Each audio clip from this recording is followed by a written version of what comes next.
know I got you on this one, Coach. It ain't nothing. You know what I'm saying? Yeah. The fanatic. But we keep it 100, keep it real. That's the only way we know how to be. Talking that sports talk. You know what I'm saying? Straight out of South Carolina. Upstate, A64. Yeah. The FANATTIC. The fanatic where we keep it OG. We talking sports, so I call what I see. I love the fans like they part of my team. I love the fans like they part of my team. Come rock with me. We got it jumping like it's that valley. I call my dogs out the pound, let's go eat. Turn on the fanatic, let's have a debate. Who really hold down the Southeast from state to state? What team hungry gon' eat everything up off they plate? Who the next one that's really gon' step up and be great? Yeah, the FANATTIC. The fanatic where we keep it OG. We talking sports, so I call what I see. I love the fans like they part of my team. Yeah, part of my team. I love the fans like they part of my team. Yeah, part of my team. I love the fans like they part of my team. Yeah. Don't forget to smash that like button. Comment, subscribe, all that. The fanatic. Yeah.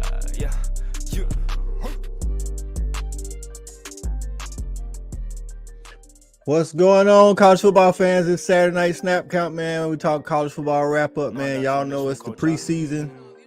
Let me stop my music. What is going on? All right, and but we're in here, man. It's preseason. We're only 7 days away from the start of the season, and without belaboring the point, man, let's bring my guests in so we can get into talking some college football, man. First up, man, we got Nathan from the Big 12 Mafia at the Holy Rivals. What's going on, man? Not much. Thanks for having me, Coach I. I've been looking forward to this all week. No problem, man. Before we get started, man, tell the audience where they can find you at. Sure. So I've got a couple of shows on YouTube, Big 12 Mafia, and then also the Holy Rivals, which is BYU Utah, the Holy War. So right now I'm doing work on both, but if you look up Big 12 Mafia, I got tons of shows you can catch up on. There it is, man. Y'all make sure y'all go out, subscribe to the channel, check out the content, watch it, comment, like everything, man. So we can get all of these college football fans and get some good content, man. So let's bring on our next guest, man. We got my guy Tim Burrell of Talking Sauce. Y'all have seen him on the channel before. He is a Florida Gator fan, talking Florida Gators and all things SEC. What's going on, Tim? How you doing, my man? Thank you for having me, sir. We back in here, dog. It's almost that time, and I know soon as Coach I start showing up with the college football shows, I know it's time. That's right, man. Tell the people where they can find you and get you good content from, man. Yes, sir. So you guys can find us over on YouTube. You can find us on Spotify, Apple Podcasts, Talking Sauce. Basically, we talk college football, mainly Florida Gators. I'm your host. I got a co-host named Juice. As you can see, we get big sauced over there. So if you guys like to talk college football, have a drink, check us out, Talking Sauce. There it is, man. And another one of our guests. We'll have a couple more guests checking in, but right now we got these four right here. We're going to get it started. It's my guy, Cody from Locked On Oklahoma State. What's going on, Cody? Man, it's another day, which means it's another nickel, and I'm very much enjoying life. I appreciate the invite, brother. No problem, man. Coach, very passionate football fan, all things knowledgeable about Oklahoma State, man. Tell them where they can find you at, Cody. Yeah, so I have a show that I do daily. You can find us on every single podcasting platform. It's Locked On Oklahoma State. We're available visually on YouTube as well.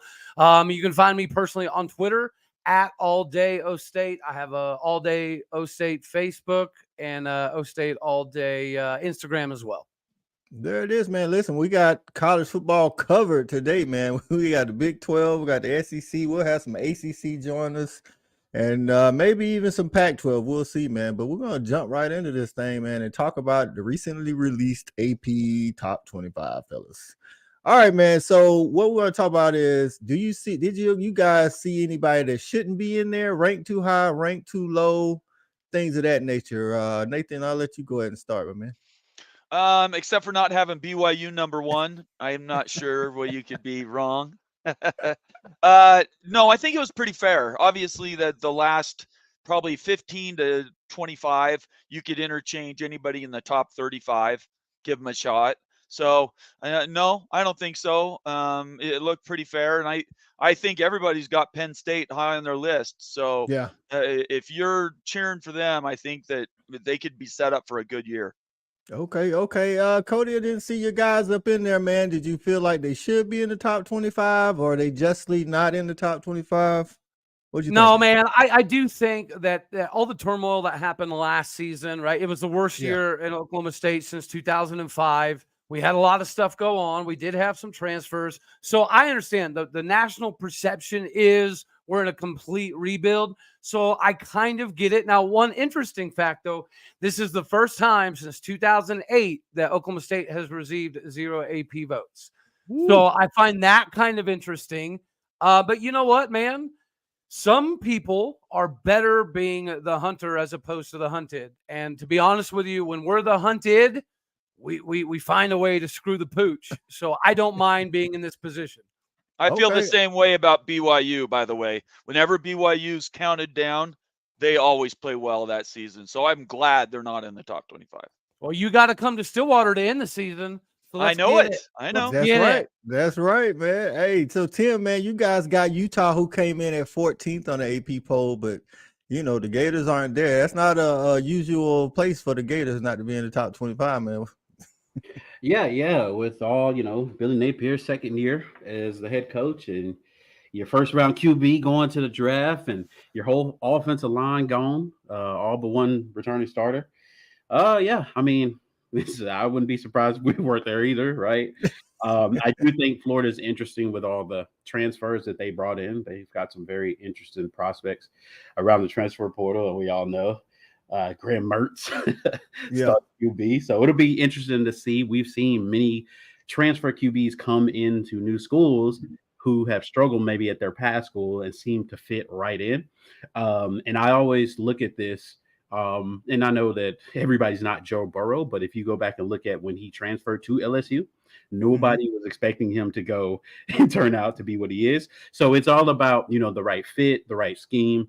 And we know Billy Napier likes to run the ball. Graham Mertz likes to hand the ball off. So we shall see. Yeah, man. So is it just me? Am I the only one think Alabama's ranked too high? Like their number, remember their number, what? Let's see, 3. Yeah, they're up. You know what? I'll say yes. I will say yes because if you watch their spring game, man, they're not very settled at quarterback. Quarterback seems to be a little bit of a conundrum. And as much as I know they're going to run the ball this year, right? They're going back to that mantra of run it down your throat. I get it. But everybody knows in the game of football, there is going to be times where you're going to have to come from behind. And I don't know that Bama can do that. I think the reason why they're going back to the run, the run heavy style is because of the quarterback situation. They brought the guy in from Notre Dame, Tyler Buckner. That really showed, even though Jalen Milroe, I think, is taking first team snaps in fall camp, I think that showed that Nick Saban was like, yo, man, we're not really good at this QB spot. And that's different for Alabama, like in the college football playoff era. So I think just because of that unsureness, they could be like, I think LSU beat them last year, got a better quarterback, should have been higher than them. Just like in the Clemson Florida State situation. Florida State's 8, Clemson's 9. Florida State, I mean, I get it. It's a lot of hype. They haven't beat Clemson in 8 years. So I don't know about that one. Yeah, I agree with you too. And defensively, Alabama just hasn't been the last few years. Like it's kind of all over the place. And they bring in a lot of transfers too.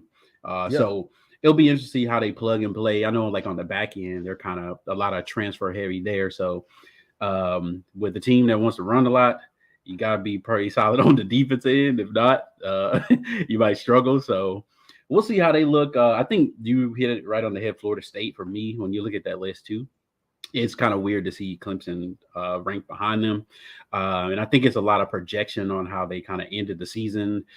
Florida State, I know Jordan Travis, pretty solid quarterback. So they brought in a lot of transfers too.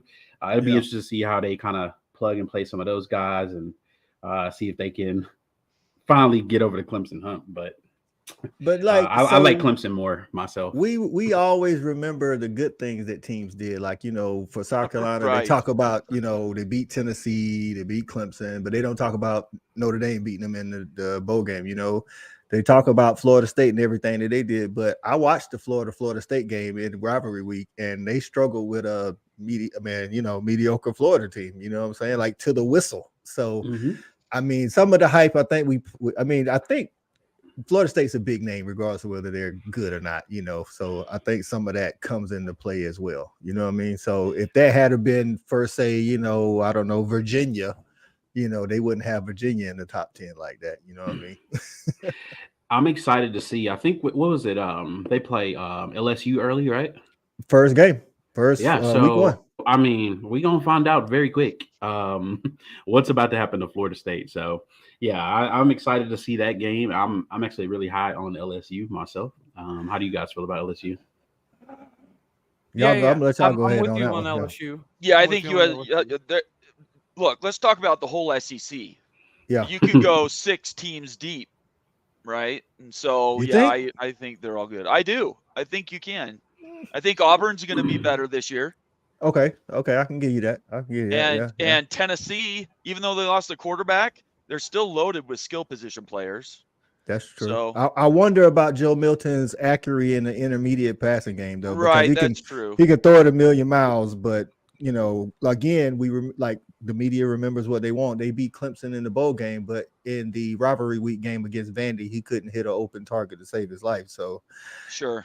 That's what but I can see that, though. Like you say, LSU, Bama, traditionally. I think Ole Miss is going to be better. Very much so. Yeah. I agree there. That's where you got Spencer Sanders transferred there, but Jackson Dart was still there. That was a peculiar transfer to me. I mean, Jackson Dart actually played really good last year and is like only a sophomore or junior now, but I don't know why I felt like Spencer Sanders could have found a better situation per se. Yeah, I think he's right about 6 teams. I don't know about when we say deep. I'm not talking like playoffs, but I think he's right about. Just like good teams, because we didn't even say anything about Texas A&M, right? That's another team that could be, pretty solid. And then even when you look at another team, if they can get their offense like Kentucky, defensively, they bring a lot of people back.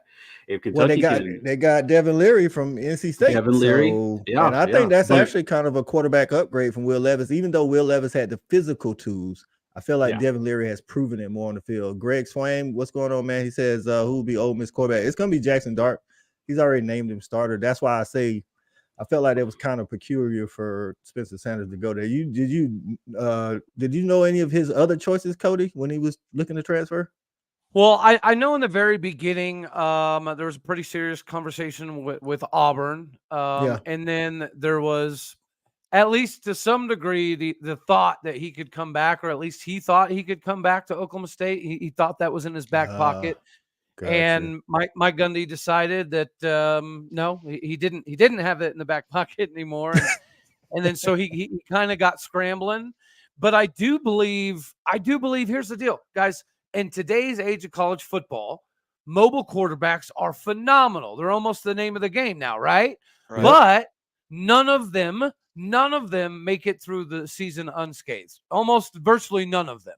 So you have to have a capable backup just in case. And that's where I think Ole Miss is going to have a better season, because Spencer Sanders is very good. It just things got a little wonky in Stillwater for him. And yeah, I think when he gets an opportunity, there won't be much of a drop-off. Because if you guys watched the Ole Miss spring game, he did way better than Jackson Dart. Like, significantly I thought coming out of the spring that it was really a toss-up. Like, is he going to Spencer got hurt, and Spencer just got re-released not too long back. But I saw something like from earlier this week, maybe it was Monday, that they had some sort of scrimmage, and Jackson Dart went like 8 of 10 for 80 yards and a pick.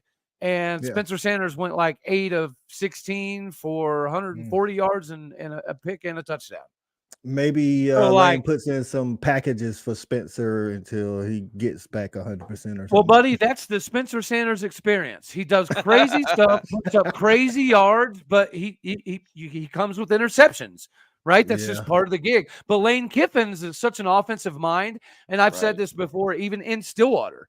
If you're going to score 65 touchdowns, I'll take 15, 20 picks, right? That's and true. I think Lane Kiffin has that mentality. Yeah. You know who could be good is South Carolina. They were sneaky good last year. So they were won sneaky 8 good. games, right? They won 8 games the last 2 years, actually, and they brought Spencer Rattler back, who played better at the end of the season. But he's kind of like on that roller coaster ride of quarterback play as well. They got Juice Wells, one of the best wide receivers in the nation. I definitely think he's a top 10 wide receiver. I wonder who's going to be wide receiver 2, though.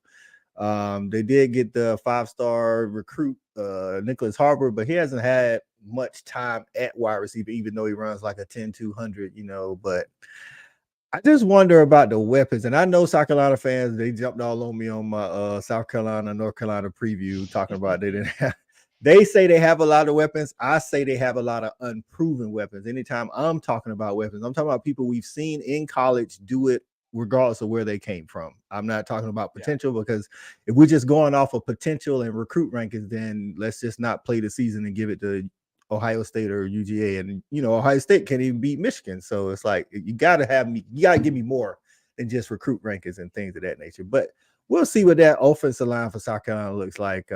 North Carolina can score a lot of points, so we're gonna know a lot about them week 1. Man, I should care more because Spencer Rattler was at Oklahoma and their head coach is from Oklahoma. But I don't know if I'm buying South Carolina, y'all. I don't know that they I'm get with over. you, Cody. I'm with you. What's their over under? Because I don't. If it's 7.5, I go. I don't know if that I'd go over. No, I think Vegas got their over under is 6.5. So I'd go over that. Yeah, well, I got them in the floor at 6-6. I got their ceiling at 9-3, and that is a good year for South Carolina. So I'm not going to take anything from them, but. I mean, they still got to play Texas A&M. They got to play Georgia. They got to play Tennessee. Like, if Bobby Petrino gets his way with the Texas A&M offense, I think as bad as that culture is out there at College Station, I still think they'll be able to put up points. And we all seen the recruit classes from the past couple of years. They got guys. You talk about guys running 10-200s. They've got a few of them. Exactly. It's just been the overall direction of the program. I don't know if Jimbo's coming or going over there. So hopefully, maybe Bobby Trino's not a great guy, but he knows how to coach some football. So we'll see. I got a question for y'all. How y'all feeling about Michigan this year? I think Michigan is deep. Well, their schedule, dude. There's who's going to beat them? Who's going to beat them? Nobody. That's the problem. They don't really play many tough games at all. Yeah, it's Penn State and Ohio State. That's it. Yeah, it's Penn State, Ohio State. I think Penn State has the roster and talent to beat them. Now, will they do it? James Franklin hasn't been able to beat Michigan or Penn State consistently, so I don't know if he can beat them. But I think that happened last year as well, and it bit them. Right? TCU was battle tested. TCU was not better, but they were battle tested. Michigan was not. So when Michigan started getting punched in the mouth in the fourth quarter, it was kind of new, right? Yeah. TCU'd been through the fire. And then once they got to the national title, they got exploited a bit. But I think that's going to hurt Michigan again this year, right? They're going to be 12-1 or something crazy like that, but they're not going to be ready when all 4 quarters kick in. That's what I mean by. I'll go my bad, Coach. No, go ahead. Oh, you finish your point. We got another guest checking in. Go ahead. And that's what I was gonna say when I was speaking of Michigan. I mean, like you guys said, we already know that when they go through their conference and their schedule, they're probably gonna end up either unscathed or maybe one loss. So probably enter the playoffs again. But are they gonna get thrashed again in the playoffs? Like the offense, I'm just not impressed.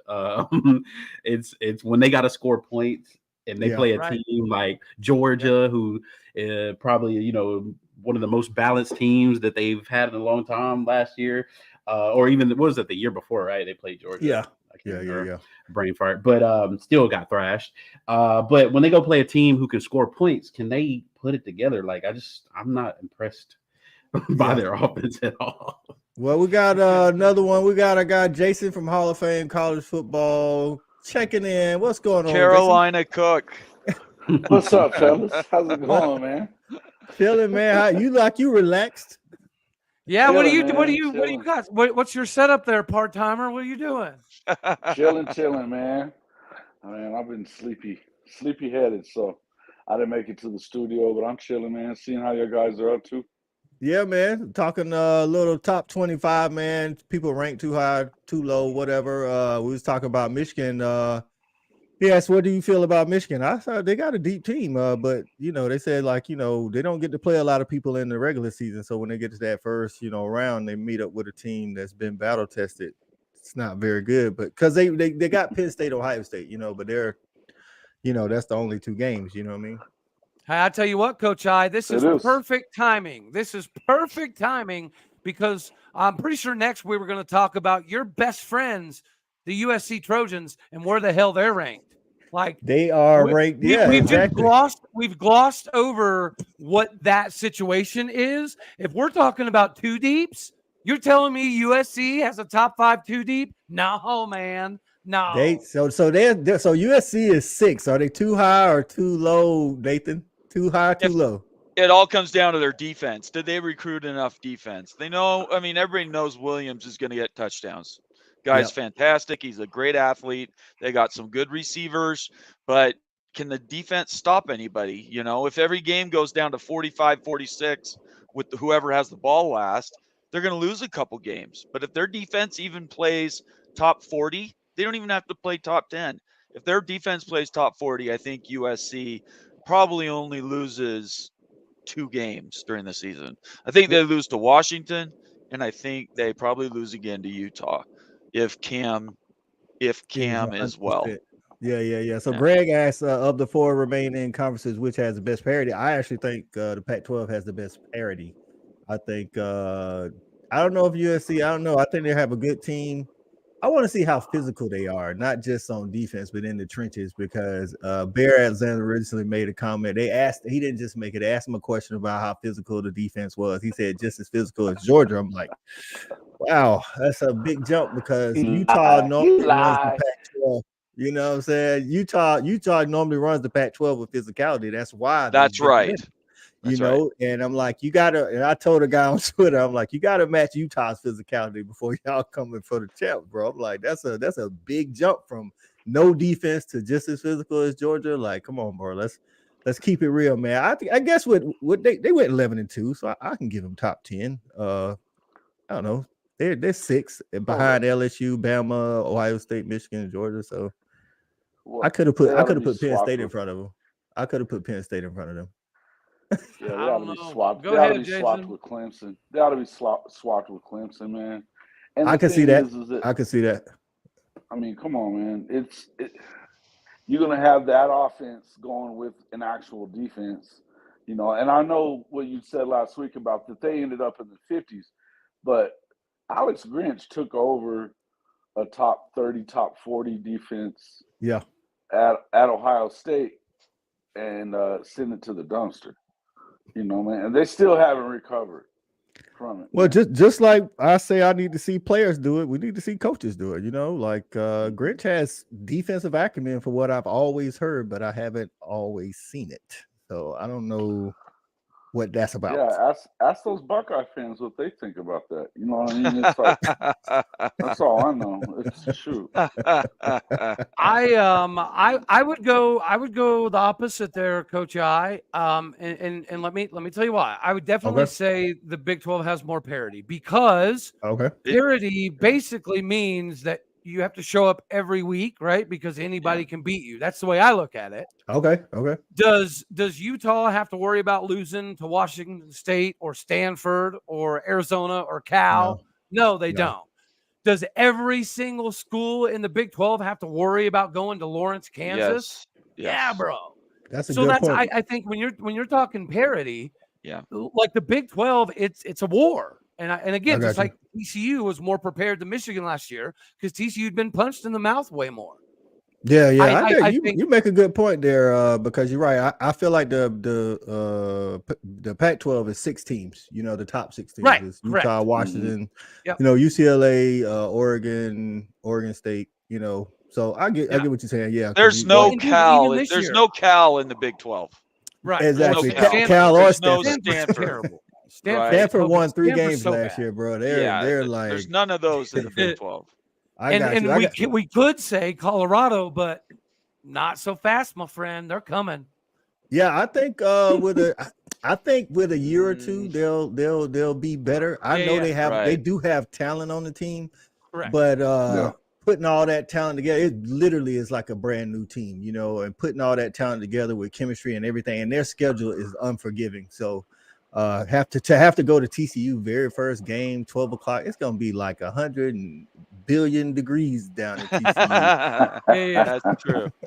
And like you said, Colorado fans coming after me on my Colorado TCU preview. Well, hey. Dude, I mean, even if we go back a little bit to like USC, you mentioned if they have a top 40 defense, right?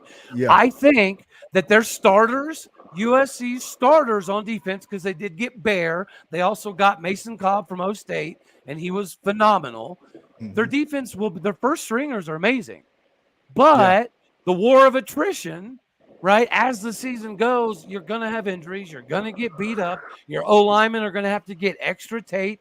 It just is what it is. And I think when that comes into play, USC's second team defense is not up to snuff, fellas.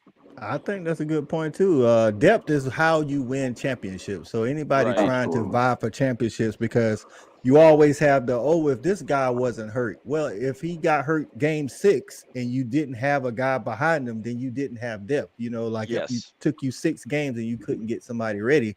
Yep. And that's what I try to tell a lot of people, like, and every team needs some help and some luck here and there, but you got to have depth. If you don't have depth, because I'm pretty sure we can name about 50 teams that's got a pretty good starting 11, decent starting 11, you know, across the nation on both sides of the ball. But exactly, if you can't sub somebody in, and then it's like without a whole bunch of drop off, then you're not a contender. You know what I'm saying? So that's been the story behind the Florida Gators, coach.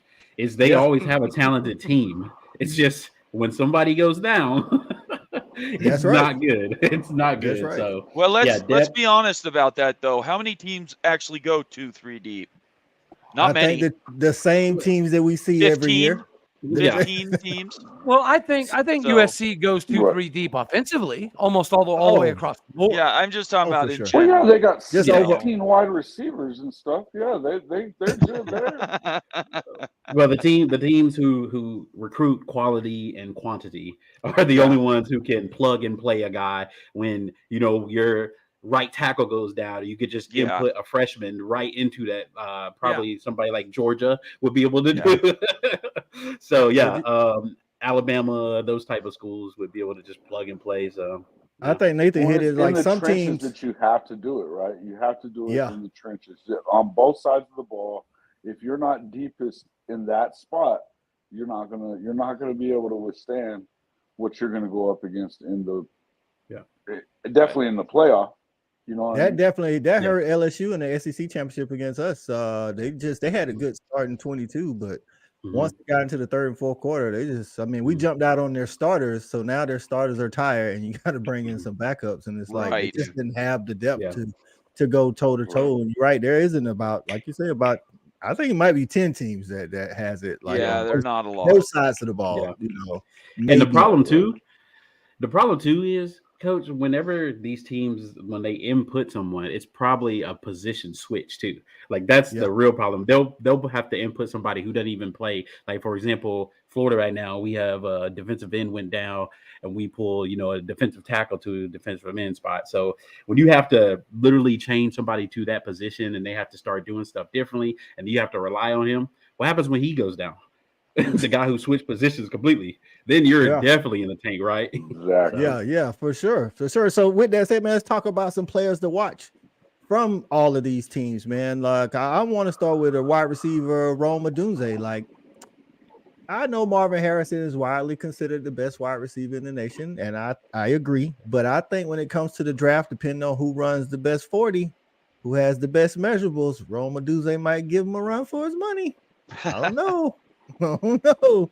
So y'all tell me some guys y'all looking forward to seeing this year that somebody might not know about. I mean, Rome is kind of known in the Pac-12, but I don't think the people here in the Southeast really think about him. I to Jason earlier. I know you like Garrett Riley. I like Garrett Riley, but I'm interested in what Cade Klubnik is going to look like with Garrett Riley. Because if Cade can't get it together under Garrett Riley, then Clemson might be in trouble. Oh, I don't think that there's any doubt about that. I would say that you're probably going to see Garrett get the most out of him. I mean, we didn't know much of. I mean, well, I say we didn't. We knew plenty about Max Duggan. It just wasn't any good until last year. You know what I mean? It was. That's just all there was to it. That's the truth. I mean, the guy hadn't done anything, and he didn't win the job in camp either. So I mean, it's not like. But the thing is that what I'll say about the Riley offense is that it's not hard to pick up. There's not a lot of nuance to it. You know, it's a lot of 50-50. I'm going to send my guy against your guy, and you know, we're going to scheme him open. But I think that when the question with Garrett Riley is, I think because we've seen Cade Klubnik do his thing at the high school level, and he's as high rated as anybody, you know, coming out. So does he need to get it done there in college? Of course.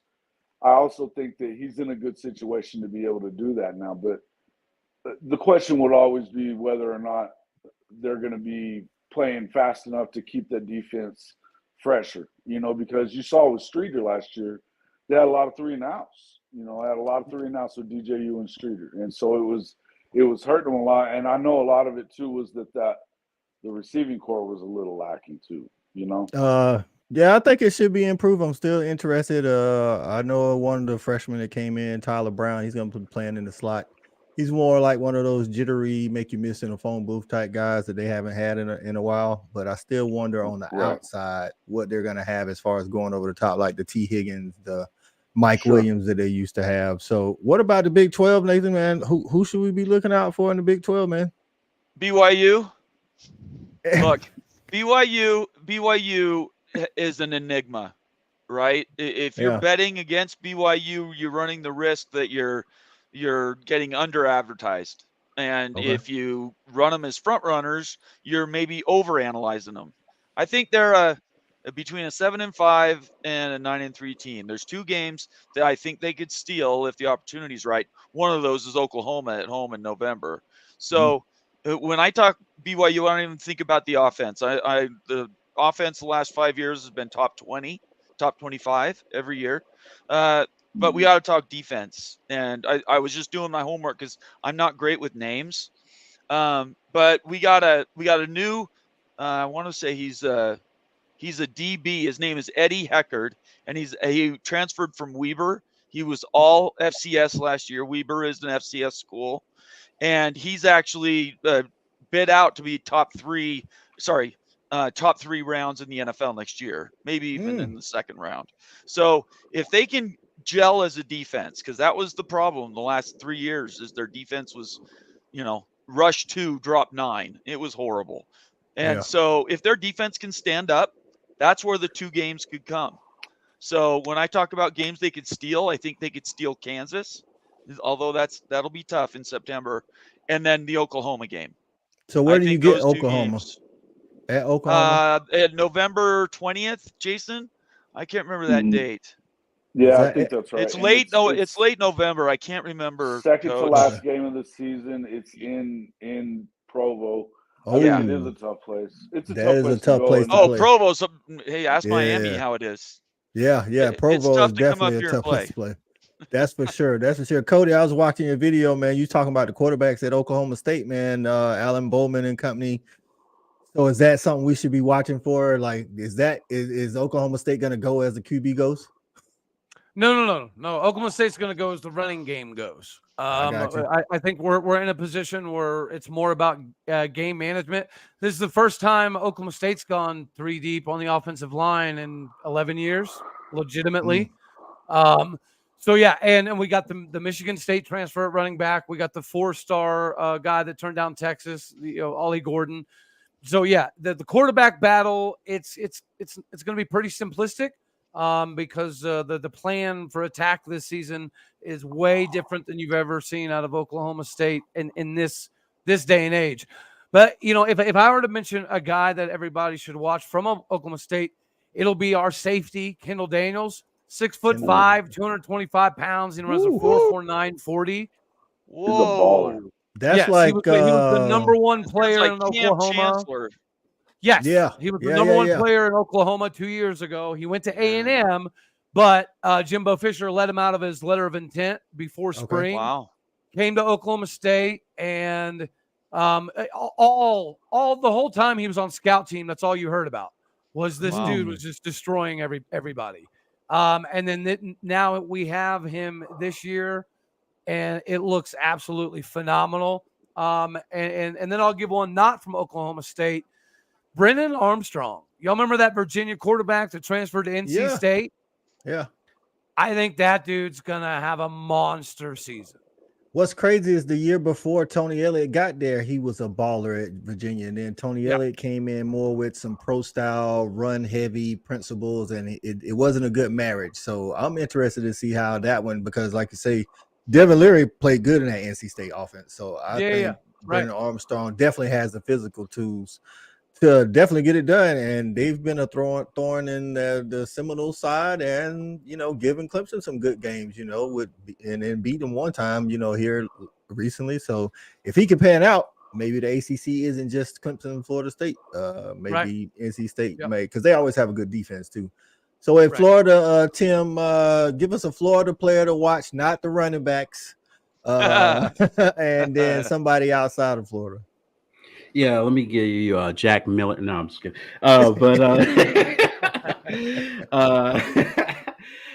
For me, one of the guys who I'm looking to stand out, there's actually two, but I'm going to go with Jason Marshall, cornerback at Florida. I think this is a money year for him. Really, to kind of keep that tradition. Florida has had a tradition of cornerbacks come out, with Kyrie Elam and some of those guys like that. So, and then obviously the DN Princely, looking for him. He switched his number to number 1 at Florida. If you guys keep up with Florida, number 1 is a huge number to wear at Florida. It's like you're the go-to, you're the main guy. Everybody knows you. And this is a money year for him as well. So I'm really looking for him to make a big impact.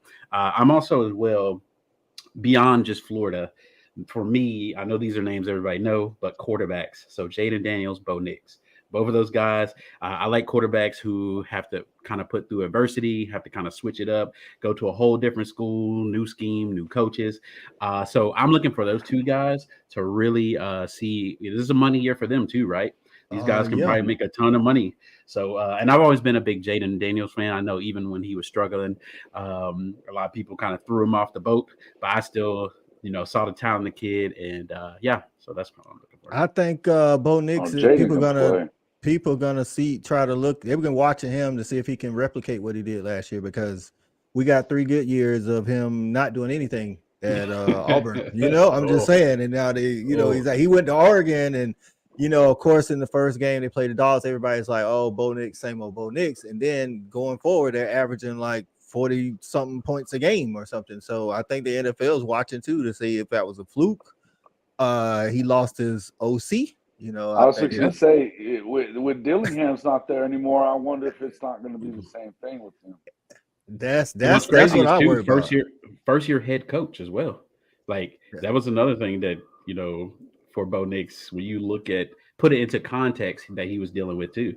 So first year head coach, but he had previous experience at Auburn with Dillingham, but now Dillingham's gone. So it's like, be interesting. Now what you gonna do with that? You know what I mean? And then Jaden Daniels, can he stay healthy the whole time? Like I think one of y'all was question I got about Jordan Travis. Yeah, it's like those dual threat quarterbacks. He was the leading rusher for LSU last year. So like I think Cody said earlier, like eventually it just happens, man. You're gonna get hit a certain way, and the good thing about LSU is they got Nussmeier backing them up, and Nussmeier is a way better passer. Now he's not the athlete that Jaden Daniels is, but he can sling that rock. So I mean, we saw that in the second half of the SEC championship where he was carving us up left and right. Good thing we already had like a 30-point lead. So the real thing too with Jaden Daniels, Jalen Daniels at KU is probably the best quarterback in the Big 12. So you think he's gonna be able to stay healthy all year? Because he's a runner too. He hasn't shown that at all. That's not going to happen. No. So does BYU get Kansas early? Yes, Fourth game of the season, Ooh. right after Arkansas. Ooh. So you got to go KJ Jefferson, Jalen Daniels. Wow. Yeah. It's going to be tough. Where do you play It is Kansas going to be at? tough. But Where if do you they play come through Kansas? that stretch 3-1, that's a massive win. It is because I think Arkansas, when we were talking about teams not ranked high enough or ranked too low or whatever, they're not in the top 25, but I think there could be a case to be made with that backfield, including KJ Jefferson running the ball. Absolutely. Right. And Sanders at running back, like, bro, like that's a formidable combo right there. And we already know Sam Pittman is an offensive line guru. So the offensive line is going to be good. It's what that secondary, they lost a lot in the secondary last year. They had a lot of like fifth year seniors. So what that secondary is going to look like, but that's a rough 2 games right there, man. It is. It is very much. And I think, look, BYU fans, most of us, are very reasonable about expectations, right? A 7-5 record in the first season in the Big 12 would be awesome. And so it's just a matter of one of those things. Everybody's undefeated in August. So you always dream bigger, right? So BYU has some tools, but I think Cody's said it several times now. It's the depth that makes the biggest difference. That's right, man. We got my guy. We got an ACC representative now. My guy JJ from Talking Football with College Football with JJ Kitchen. What's up, JJ? Hey. You got your power back, dog? I know, man. Good Lord, it's been a day, man. JJ Kitchen. What's going on, fellas? What's up, man? Tell the people how they can find you, JJ. So you can find me on Twitter at JJ_Kitchen40, or you can find me on YouTube at Talking College Football with JJ Kitchen. And guys, we're 2 weeks away from some real football. The pad's hitting again. It's going to be nice. It's time to get back to it, man. The I like how you just skipped great. over week 0 and said some real football. So, hey, man, we were talking about earlier, we was talking about the AP Top 25. Do you think Florida State should be behind Clemson, seeing that Clemson, they haven't beat Clemson in 8 years? Yeah, that's a little disrespectful to Clemson. You know, I think in my opinion, I think Clemson until they're overthrown, should be in front of Florida State. I understand the hype behind Florida State. I saw the talent they brought in, but there needs to be realization that they lost 22 guys at the portal and they brought 12 in. Okay, and the players that they lost. Okay, the players that they lost, there's plenty of good ones. Okay, I think, one of the guys that I love personally, besides Pittman, the wide receiver, Deshaun Ward, who they lost, he went to Kansas State, the Big 12. There's plenty of good players they lost. And obviously there's a lot of guys they're looking to replace, putting them in places. Let's see how they do first. I understand the hype. I think they should be in that range in terms of where they should be ranked, but in no circumstance should they be in front of Clemson. No way. Not them and Dabo Swinney. Okay, yeah. I mean, I definitely totally agree. Like I said, I think Clemson's got money in the bank. They've shown us what they can do. Now they have competent quarterback play. Not to say DJU wasn't. I think one of his problems, me and Jason talked about it, his OC definitely, and then he didn't have weapons on the outside. So not saying that he's Trevor Lawrence by any means or Deshaun Watson, but he definitely didn't get the best pick of the litter with those two aspects. But talking about I think that DJU got it was tough for DJU, I think right? I mean, if he wins it out in Oregon State, I think he's going to be better. I mean, think about it. His first real start is Notre Dame. He throws for over 400 yards. It's still a record against Notre Dame, right? Yeah. I mean, it's not like he just all of a sudden couldn't throw the football anymore. You know what I mean? It's a big kid. I do think that, that there were some things that kind of fell apart there for a time, but we're still talking about they've been going 9 wins, 10 wins, things like that still. I mean, in the end, you're going to, I think they'd still be right on the cusp there. But yeah, when you haven't beaten them in 8, 9 years, you got to go do that. And it's not even that. I think, Coach Ali, you said it last week. They don't beat Wake Forest or NC State on the regular 2 years ago, right?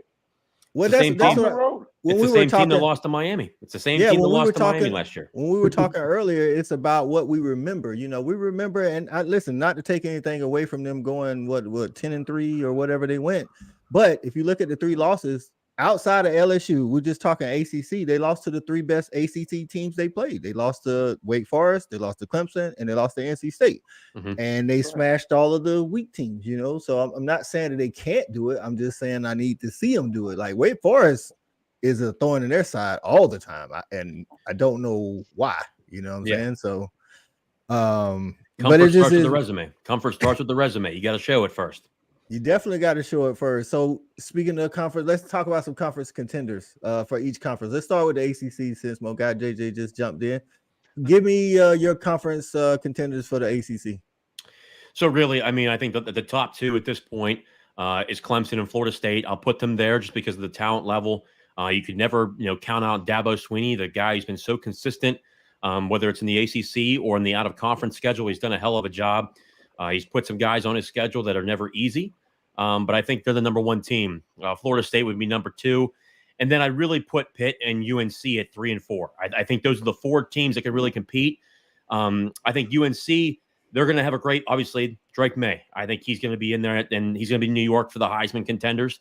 But the question is, at this point, the transfers out, especially to their defense, what's that going to look like? Gene Chizik has to make sure he puts an entire collective group together. I really want to see what this group looks like. They struggled. We'll see what they do. And then the same thing with Pitt.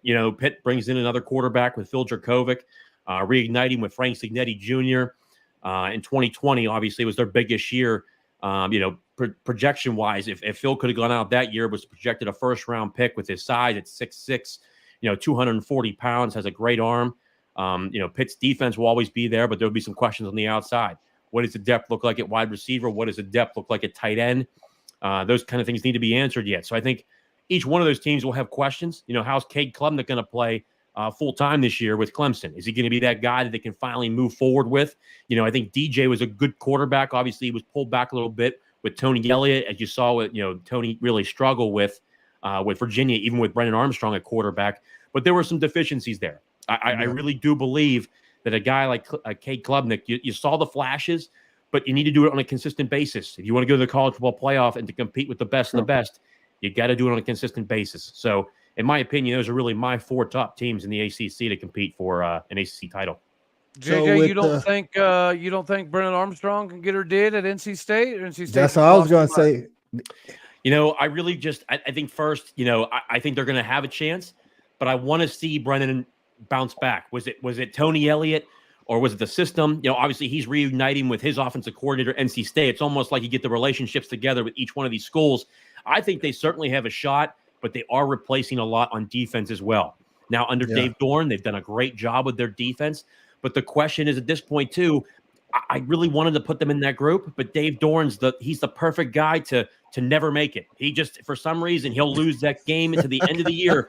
His resume looks so good, and all of a sudden, it's almost like he just gets to the end of the year and he's like, wait a second, we're NC State. We need to lose this game. Bro, he really did that against Clemson last year. You stop talking bad about Mike Gundy right now. You stop that. So JJ, with losing Abanikanda, man, that dude was one of the best running backs in the nation, dog. Like, what y'all, even if Phil Jurkovec, I don't think he played that well last year, and maybe, reuniting with Frank Cignetti is gonna ignite something or whatever. But even if it does, you still need a run game. So what you guys gonna do without Abanikanda? So really, I think Izzy was a hell of a runner. Obviously in terms of rushing yards, at the top for rushing yards, rushing touchdowns. The leader this year is going to be Rodney Hammond. He was the guy that really, in the first game of the year in the backyard brawl versus West Virginia, Izzy really struggled a little bit. But a guy like Rodney Hammond came in, rushed for over 100 yards. He's kind of like, they call him hammer time in the fourth quarter because the game's going to be concluded when that guy's running the football. But I think a guy like Sebo Flemister, transfer from Notre Dame from the previous year, he can do something really good. But I think the hometown kid who just transferred in from LSU, Derek Davis, he's a 6'1" running back, 225 pounds, runs with aggression, really starting to show the flashes that he showed why he was a 5-star coming out of Gateway and when he went to LSU. Really wanted to play running back. They had him playing DB, then a little bit of running back. In my personal opinion, I think it'll be more of Rodney Hammond, number one, and then Derek Davis, number two. I think to fill that void, they'll really do that 1-2 punch and really give the guys a fresh leg, especially when they're out there. As we've seen, whether it's the National Football League or in college football, you got to have that guy fresh out there. But more importantly, the value of the running back at this point is going down, which, in my opinion, I think is critically wrong, to put it lightly. I think having a good run game, you can run the football, you're going to win a lot of football games. You control the clock. You keep the defense out there. You get them tired. You beat them down. I think the running back position is so important, and I think a lot of these guys will start to see that. And I think in Pitt's circumstance, you might not have Izzy anymore as that guy who's just going to be able to run it 40 times a game. But I could see Rodney and Derek Davis really running it 20 to 30 times a game and really putting it in the bag for Pitt.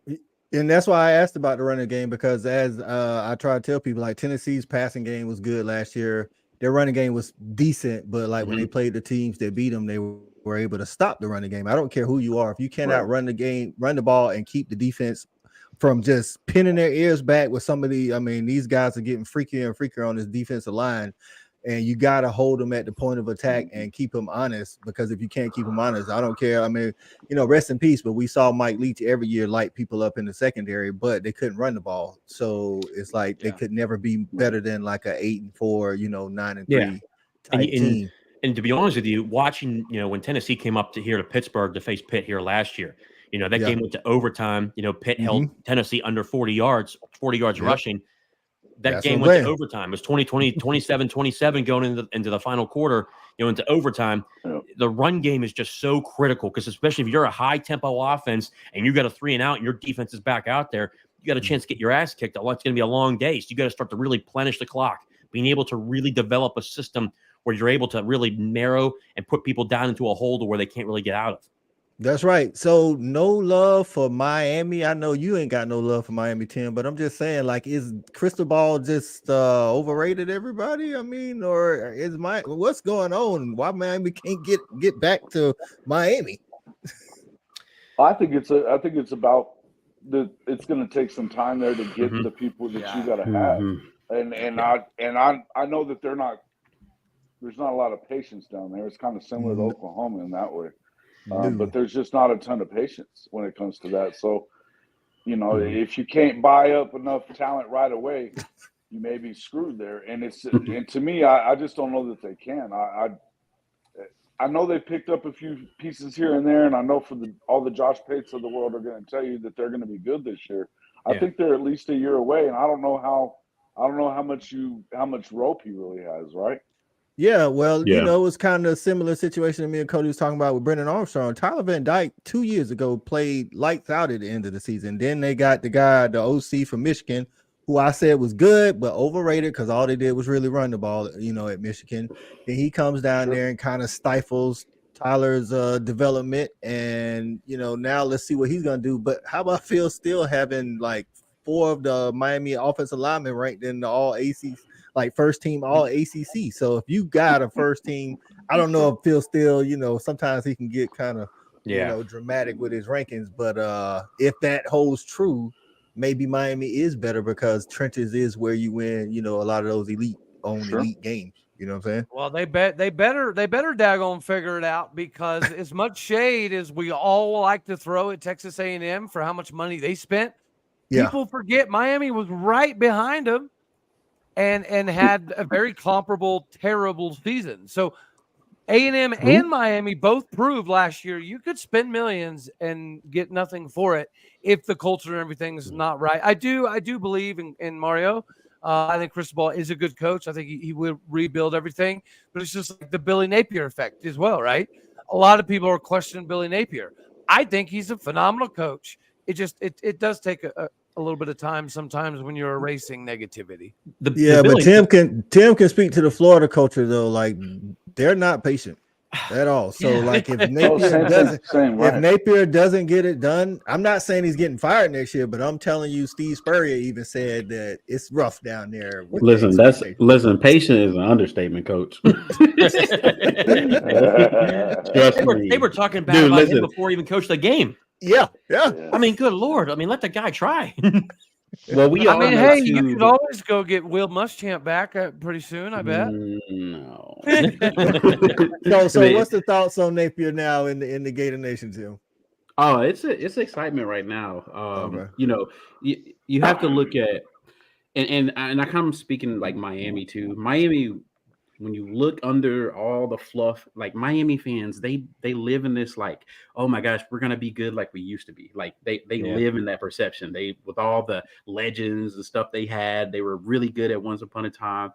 And then same thing with Florida as we. But Billy Napier right now, he's winning in recruiting, right? When you go check out Yeah. recruiting rankings and the caliber Yeah. of people that he's getting in, we know that we just went 6-6. So, I mean, obviously we knew when he's coming into Florida, first time being a Power 5 coach, it's going to be a whole different ball game. Our last coach, the reason why he's going is because we had talented players. It's just we didn't have the quality, and that's when you're at SEC school, you got to have both. You got to have quality and quantity, and if you don't, you're going to get exposed, just like our last staff got exposed.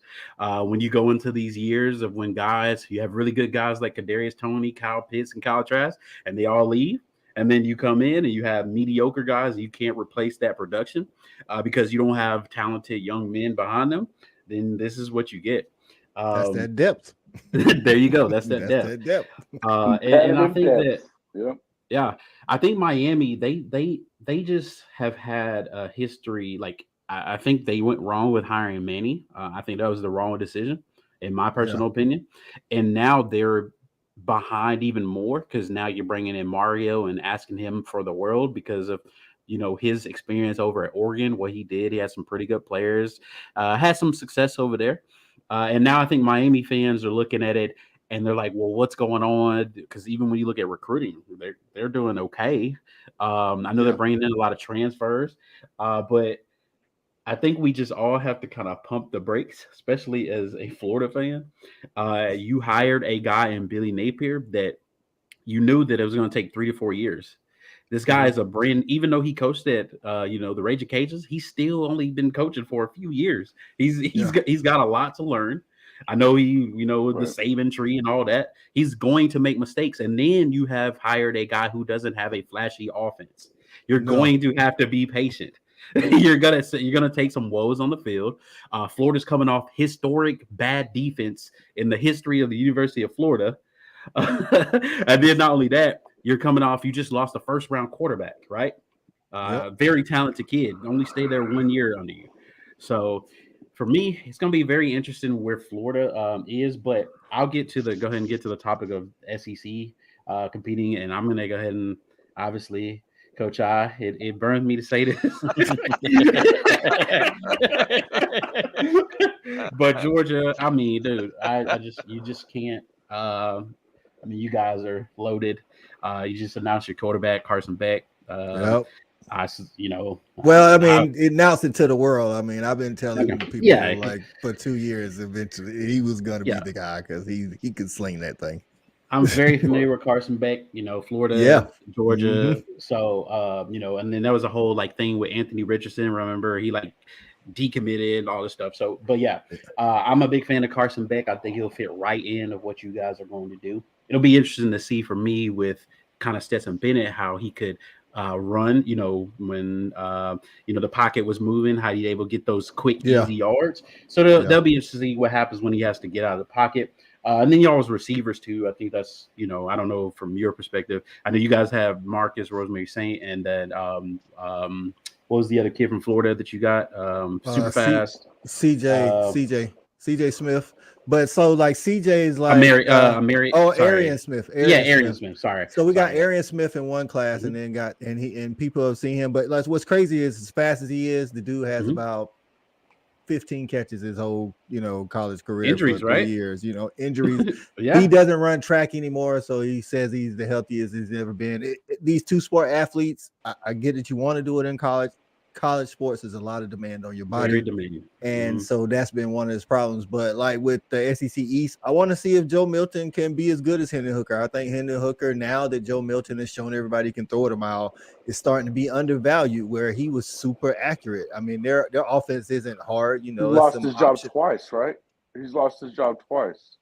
Yeah, and I think he's a better athlete, but again, you're not throwing, 50-yard seam routes every play. So it's can he be, good in the intermediate? And then in the West, I think Ole Miss is going to be better. And Alabama with the quarterback issues, LSU has had some, they were counting on 4 transfer DBs, and 2 of them, Denver Harris came out. I think he was top 3, corner coming out of high school, went to Texas A&M. That culture and all of that stuff transferred, and now he's not taking the team picture And Jimbo's like, oh, he's got some personal stuff going on. Like, bro, y'all could have moved the team picture. Y'all Texas A&M, bro. Like he may not even be with the team. I don't know. And then the guy from Ohio State gets hurt. I don't think he's there.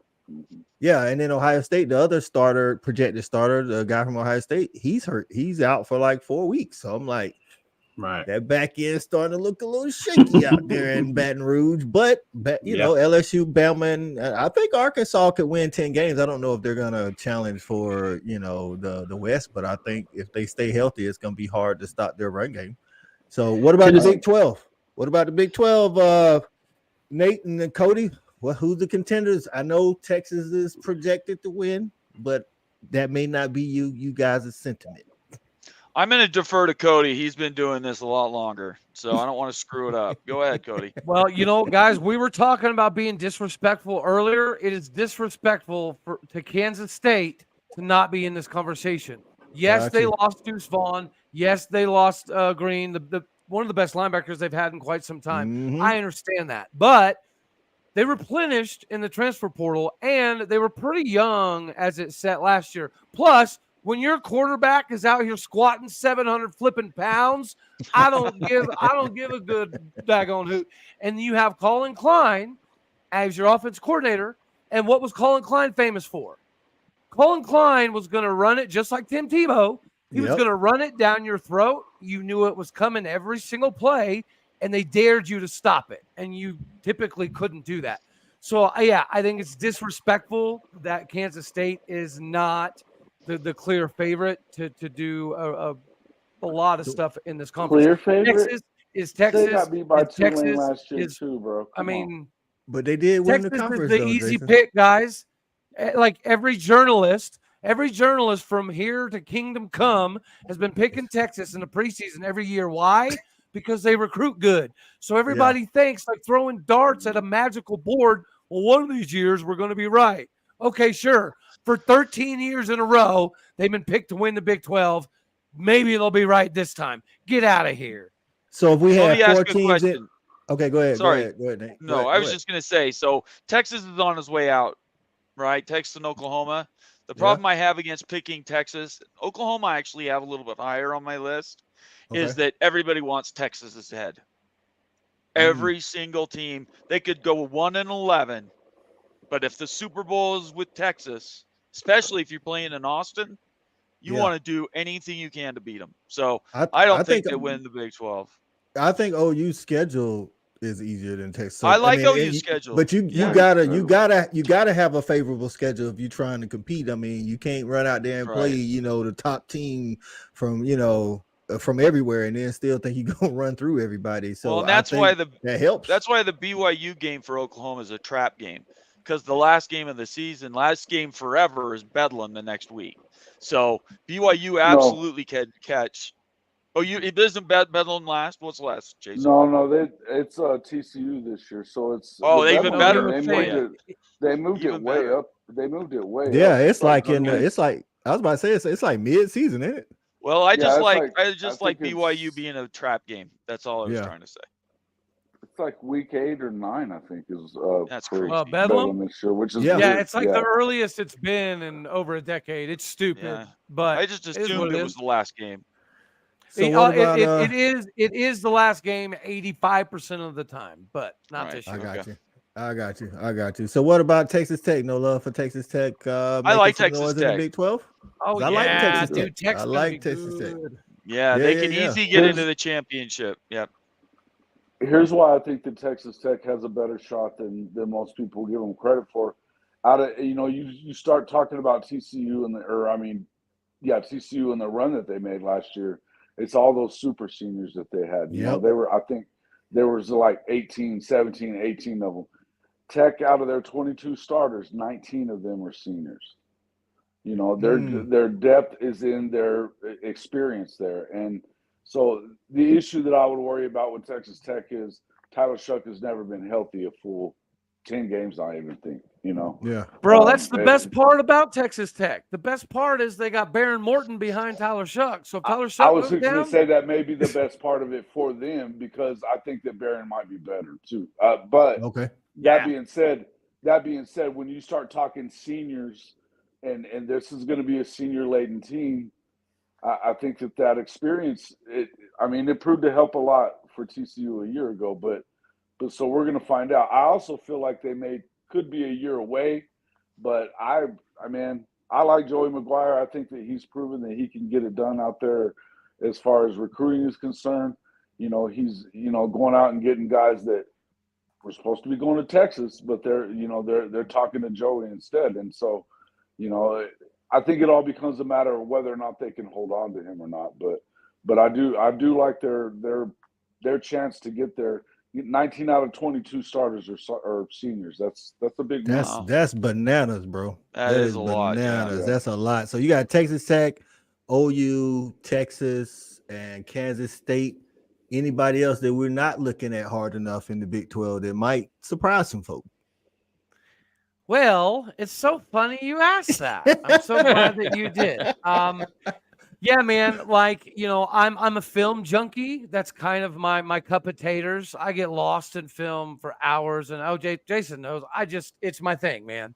Yeah. And when I look at the film and some of the stuff this offseason, it's the best I've seen in a long, long time out of Oklahoma State, and it's beautiful because we lost 19 transfers. People don't expect much out of us. And I think and again, this is the first time since I was a little kid that we're going to be running smash mouth, under center, punch you in the mouth football. I'm excited for it. And I think it brings a different dynamic. If we can control the game like K-State does, right? This is our K-State year. If we can control the game and keep it out of, say, Jalen Daniels' hands, keep it out of Tyler Shuck or Baron Morton's hands, or even Quinn Ewers, right? If you can keep the ball out of some of these dudes' hands, that's a secret to success. And the SEC has proven it year in, year out, year in, year out. That's why I think Oklahoma State's going to surprise some people this year because we're only picked to win 6-7 games. So winning 9-10 games is not only a possibility. I think a lot of people are starting to come around to it being an expectation. Well, looking at the schedule here, I mean, your first 4 games, I think you definitely should be 4-0. You got Central Arkansas, Arizona State, South Alabama, Iowa State doesn't have a quarterback right now. And then you get a week off before Kansas State. So you get a week off before Kansas State, and you take them on at home. And then you got Kansas at home back to back. So if you can win one of those, you're looking at 5-1. What was the combined score of those 2 games last year, though, for Oklahoma State? Did Cody freeze up on me? I think it did. Right. Let me answer for him. It was about 100-0. That's right there is gonna make or break their season. Both of the Kansas teams back-to-back weekends. Y'all don't if let they that drop, man fool you. They are not going to be better. They are going to be worse. There's a reason why Vegas has them at 6.5. Man, look. Here's the one thing I'll say about Oklahoma and last year: the moving to the 3-3-5. And I told him this yesterday. Moving to the 3-3-5 is different. And you're not playing that kind of scheme, and it's so much discipline, being in the right gap, and it is strength and size and everything else. And this is going to be their first year doing it. They weren't doing it under Jim Knowles, and none of this stuff is new to them. It's all new to them. And supposedly this Division III defensive coordinator they got coming in, I know they love him and everything, but good grief, man. If Oklahoma struggled mightily the way that they did with better talent coming in, and I don't buy it. I don't buy it. And so, and the whole idea that, and Spencer Sanders, I guess he didn't win the job at Mississippi State. And Ole Miss. Yeah. Ole Miss. Ole Miss. Yeah. But look, the guy, say what you will, he was their offense for 2 years at least. That was what they lived and died with. And so, they're going to try to run the football and try to slow everything down, or try to speed the game up, I guess is the best way to put it. But you got to be able to stop somebody. And I can tell you, just watching Oklahoma and its failures last year in the 3-3-5 for the first time in a long time, it's not It's not just as easy as saying, "Hey, we're going to make that switch and we're going to be good to go." When you play a team that can really run the ball or be physical in O-line, that 3-3-5 is, if you're not, like you said, if you don't have those guys, that 3-3-5, or you play guys on the other side that are better than you, which is what happened to TCU. You know, TCU had the 3-3-5, and I'm like, and it wasn't good for them. Yeah, I'm like, I don't know if that's good playing against the Dogs because we like 6'6", 340 across the front that can move. You know, we can move people. It didn't move anything. They couldn't get a thing going, right? Nothing. Exactly. Yeah. I mean, 3-3-5 definitely helps against the pass. So when you play the teams that got the good quarterbacks, as long as you got 5 DBs that are competent, then it helps. But like I said, if you got anybody that's good in the trenches on the O-line, it presents a problem for that 3-3-5 because it's so many. It's just so many. Like you got to be gap sound. You got to have linebackers that can really get off of, fight off of blocks because you got big offensive linemen just heading right to you one-on-one, and that's just not good. And I think that Okie Light is good in the secondary, but I don't know that I believe in what they got in the trenches, though. I got you. So what about the Pac-12, JJ? I'm looking at 6 teams. I'm legit. I think 6 teams could win the Pac-12. Yeah, when you look at the Pac-12, I think it's going to be, there'll be some parity this year. Obviously, you'll have USC, you'll have Oregon, you'll have Washington. I think those 3 out of the 6, you have Utah still in there. Obviously, I love how Utah, Kyle Whittingham, I love what he does on a year-to-year basis. He's a sound football coach. Yeah. Okay, I mean, if there's a player under a rock, he's going to go find that guy. He will crawl under the rock and find talent. He just knows what he wants. He understands the system that the guys will fit. But I'm interested to see what does USC really put it together this year. But I just think with the way that Lincoln Riley he brings in talent anywhere, in my opinion. But the question is, can he finally win the big one? And I don't know. I think that his defense is very questionable. His defense can never put it together. The big games, when they come together, there's clear problems there. In my opinion, the way I look at it this year, my top 2 teams, I think that are really the 2 guys that'll really get after it is going to be Utah and Washington. I think those are the 2 teams. When you look at it, in my opinion, those 2 teams are the 2 teams that are going to be fighting for the Pac-12 championship. And look, USC is going to get to the end. They're going to have at least 11 or 10 wins no matter what. They're going to have a chance to get in there because usually they'll take care of business to get to that point. Yeah. But there's always that game where their defense just falls apart and they can't put it together, even with all the talent that USC has. It just really questions me. And I think it's less about USC, but more about Lincoln Riley. It's just not being able to figure it out. But who knows? I think they could potentially get back in there again. And then that second team, whether it's in the Pac-12 championship, would be either Washington or Utah. I just don't see USC trying to win that game, because it comes down to coaching. And I just think that you look at those 2 other teams in DeBoer and Whittingham from Washington and Utah. I just don't know. Those are really those are the teams I'm looking at. I got the problem with Utah is they have a quarterback that's coming off a major injury, ACL. He might not play. He might not even play in the first month. That's the thing. Can their schedule is definitely not easy. And their September, early October is horrific. They could go 1-4 to open if Cam Rising doesn't start. So that's crazy. Tim, Oregon State also don't sleep on Oregon State either. Yeah, they did lose their backup. Well, that's why I say 6 teams. I like Oregon State. Yeah, Oregon State's got a defense and they know how to run the ball. Exactly. Right. And then I like what Chip Kelly's doing at UCLA. If Dante Moore, I know it's hard for a true freshman to come in and be that guy, but if he can get Dante Moore to be that guy, he definitely has the talent. And I trust, Chip Kelly in the passing game and on the offensive side. So, I mean, honestly, it's going to be, looking at USC, Washington, Oregon, all these teams got offense. So it's almost like who can score the ball, last or whatever. So that's what I'm saying. Like 6 legit teams. I know that, USC fans might not want to hear that, but I think like 6 legit teams in the Pac-12 that could easily take the Pac-12. You think that too, Tim? You also, oh, my bad. No, I you was just going to say, I think you also had to just look at that last half of that schedule, and it's just week after week after week. I mean, it's not whether or not they're going to win some of them, yeah, but winning all of those games, because you've That's a got lot. it That's a starts lot. with Notre Dame and Colorado. You get a week off with Cal, and then it's Utah, Oregon, Washington, SC, or I mean UCLA. I mean, the whole last half of that schedule is just landmine after landmine after landmine. It is. It is. Shout out to Ken. What's going on, my man? He's asking JJ what kind of record will Pitt have.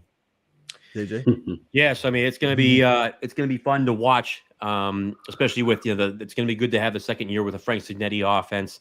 I'm really excited to see what Phil Dracovic does. Does he get back to that 2020, 2021 form? From watching tape from Boston College, their offensive line was just horrendous. I think it's a shame because when you look at them, obviously Zay Flowers was there. You had plenty of talent on the outside. Boston College always has a tight end talent, whether it's Hunter Long or anybody they have that's there. But I think what he was looking for, and one of the things that was cool when watching practice and going to actually one of the scrimmages, which was funny this morning, there's a clear difference between the offensive line that was there and what Pitt has. So I think what you really want to see is the quarterback play. What does that look like? Are they able to replace? Is he a Bandit with the run game that they can have there? They'll be outside, for instance, especially too on between tight end and wide receiver. We know they have a good bit of talent there, but also too, Pitt's known for reloading at defensive line. That they lead the FBS in sacks in the past 4 years, but I think you do have some guys, some newer guys. Okay, even if they are 4 stars, you still have some newer guys on the outside. Deion Hayes is back.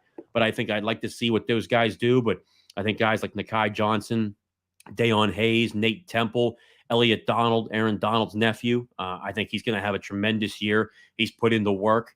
The amount of training these guys do, I'm excited to see. But I think as a record goes, I think right now, if I had to put a record on it, but 2 weeks before the season, 2 weeks before Pitt plays, I'd put him right now at 9-3. Okay, I can see that. I think I got the floor at 7-5. I think I got the ceiling. Just like I say, I want to see what Jacoby looks like at Pitt. He did have a bad offensive line. I wonder what kind of competitor he is. That's what I'm looking for, not the talent. Because even with the bad offensive line, it was a couple of games that like he just kind of quit on them. I know it can be frustrating, but as a competitor, you don't, we seen Mike Vick back in the day with Virginia Tech. He didn't have a lot of blocking, but he was still going to try to make it happen. So that's what if he can be that competitor, then I think that'll definitely be good for Pitt this year in the ACC. But back to the Pac-12, Tim. Like I said, I'm telling you, you muted, dog. Yeah.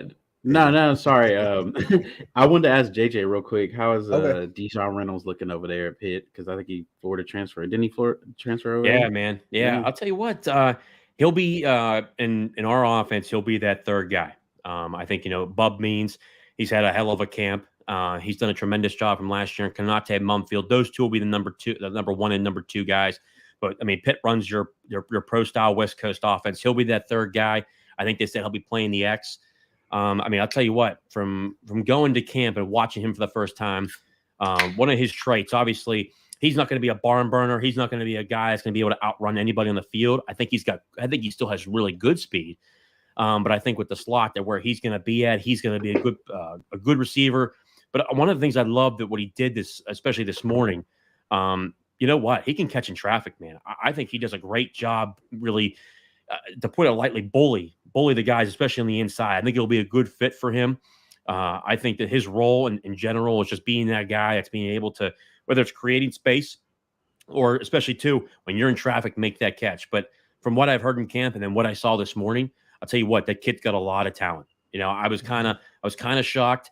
Some of the coaches were actually shocked to see him leave Florida because especially the guys that were leaving, they thought he would have had a really good chance to play. Obviously, he had one game where he shined. It was Vanderbilt, obviously, but he created a lot of separation there. He's got talent. I mean, for me personally, I was a little shocked to see him leave. I was kind of, you had when they first brought him on campus, you kind of had those red flags. Okay, he's going to be a redshirt freshman, or he was a redshirt freshman, and then he's looking to transfer. So we'll see. But I'll tell you what, he's been a good kid since he's been on campus. He's got incredible football IQ. I've loved him since he's been here. I think he'll be a good player, and we'll see what he does during the season. Yeah. So I say the Big 12 for last, Tim, because I think we know the three teams that are vying. Not Big 12. I'm sorry, Big 10. Big 10. It's Penn State, Ohio State, Michigan. Yeah. Your opinion, can Penn State get over the hump? I think that's the only question. Can Penn State get over the hump? Can they beat either Michigan or Ohio State to make this thing interesting? That's to me, right? Yeah. Yeah, man. No. I don't think anybody would answer yes to that. I mean, I think for me, it's just more of that Ohio State-Michigan battle. And was this what if Michigan wins? It'd be the second year they beat Ohio State in a row, No, right? it'll be three. Sorry. And okay. Ohio State fans, at least on social media, like if Ryan Day loses this one, I think it's crazy, but they said that he's gonna have some tough questions to answer when it comes to the administration. Yep. Yeah. It's gonna be interesting. Like I said, for me, I asked the question earlier about Michigan because we know when they start to play these teams that do score, like what do they turn? It's just one of those things. And I know that Ohio State is a little bit different because, I mean, they might not be. I mean, offensively they will be, but I think defensively, I think that's where Ohio State kind of gets in trouble with playing Michigan, right? Physicality. When they go play a school that's physical on both sides, even balanced team, they get in really big trouble. So I don't know. And then Jim Harbaugh with his whole little ordeal, I know he's going to be coaching and all that stuff, but that's a big deal as well. Is that going to take any steam away from Michigan on top of that? So I don't know. I know for a fact that Penn State, I mean, I would be shocked if they get over the hump over there and win that conference. So I'm going to pose a question to y'all. What's more pressing this season for Jim Harbaugh if he wins the Big Ten to get out of the first round, or for Ryan Day to beat Jim Harbaugh? Oh, Ryan Day. Ryan Day. Ryan Day. Oh God, they'll burn down Columbus if he loses again. Yeah, I agree with that. Yeah. Will he get it done, Jason? Will he get it done? Because Michigan trains all year, and people don't understand that, like, Michigan plays Ohio State. When you play a conference opponent, that's why conference games are so much harder, because you play these teams every single year. Yeah, when you meet a team in the playoffs or a bowl game and it's a one-off, it's easier for that team to kind of, even if they're not better than you, to take advantage of some things that you don't get to see. You know what I'm saying? Because you only get so much practice time against that. But, like, they're talking about, like, really, like, some hot seat stuff if he can't beat Harbaugh. Yeah, well, we know that Ohio State fans they might be the craziest ones there are. They might be worse than Florida. I mean, they might be the craziest ones. So, you don't know, Tim. I mean, look, Oklahoma fans are right there with them, I promise. But that being said, they're crazy, man. They really are. And look, to me, I feel like Ryan Day has proven that this is just me too, and looking at it through the lens that I look at it from, it's Lincoln Riley. You haven't proven that you can do anything on defense and do what you need to do to win those games. You keep getting to the playoff, same thing. And so now you're not only have you been to the playoff a bunch of times and not brought home a trophy, but then now you're getting beat by your rival that nobody thinks should be, you're out recruiting. The truth of it is Michigan's got them in everywhere. I mean, the last 15 years, Ohio State's owned it. But all time, it's easily Michigan. And now they've won the last two. So, there's really not that. Everybody likes to talk about Ohio State like they're the best out there. Lincoln's not there, not Lincoln, but Urban isn't there anymore. Right? Yeah. He's not there anymore. So so to me, it's a situation where, Urban owned Jim Harbaugh. The other guys, they don't. That's right. Urban and Jim Tressel. I mean, you look at both those guys, man. For how many years? 11, 12 years. They won 12 in a row. I think it was 14. It was 14. I mean, good Lord. I mean, they almost closed down Michigan. It wasn't even a university anymore. I mean, holy hell. But you look at the Big Ten, man. I mean, it's a two-team race. It was funny. I was talking to a coach previously. No love for Penn State. None. Look, I think they'll be really, really good when they beat, Billy and Jerry and Bobby when they're going down the stretch. Georgia State will be a tough game in the beginning of the year. I know that'll be tough for them, but I know at the end of the day, when it comes down to the two teams that he needs to beat, and I tell you what, James Franklin's good. I love his style, man. I love how he brings people to the table. He's a likable guy, right? Oh, USC's giving him a call. You know what? I think Jerry Lewis gave him a call. So he could be going there. I'll tell you what, a guy that can't get over the hump and can't beat the two top teams in the league somehow gets a $9.5 million a deal annual contract for 10 years. What happens when you win 10 games at Vandy, bro? I was about to say he won 9 games 2 years in a row at Vandy, dog. They're still kind of like, hey, I like James Franklin, but I think if he doesn't, does have that one Big Ten title, so that is good. I mean, he did win that in the hard pressing of what they came around, but I just think that what Penn State brings in on a regular basis. So, Drew Aller's going to be a good quarterback. I really do believe that. I think he's a very talented quarterback. Okay, he's a redshirt freshman. True, good quarterback and one of the best backfield duos in the nation. Yeah. Well, good offensive coordinator. Good offensive coordinator. So it's either they get over the hump, or I think me and Cody talked about I don't want my guy at Oklahoma State to be it, but he might be Mark Richt if he can't get over the hump. But that's not it's not an insult. Mark Richt was great for us. He showed us a new level, but maybe James Franklin is that as well. I mean, if he can't get over the hump, right? Yeah, and I think there'll become a time when we go to a 12-team playoff that he'll be able to get the playoff that way. But I just think that's a very good analogy. I think he may be Mark Richt, because when you look at it, eventually, but even the top 25, Coach, even the top 25, that guy is like 1-15, 2-15. Even Stevie Wonder finds a doorknob every once in a while. Good Lord, man. Wow. It's like he's so close every time. It's like, believe me, I'm a Pitt guy. I don't like Penn State. I can't stand Penn State. But sometimes I'm sitting there like, man, you're so close. Like, you're so close. Like last year, the Ohio State game was so close. And I remember I was sitting with a bunch of people, and I said, you know what? This may be the year he does it. This may be it. Yeah. And then when he got to Michigan and got the brakes beat off of him. Oh my God, it was ridiculous. So you have to ask the question, like, if it's not this year with the amount of talent that Penn State has, I'll tell you what, he is an elite recruiter. Let me tell you that. He is an elite recruiter and how he does and what he does.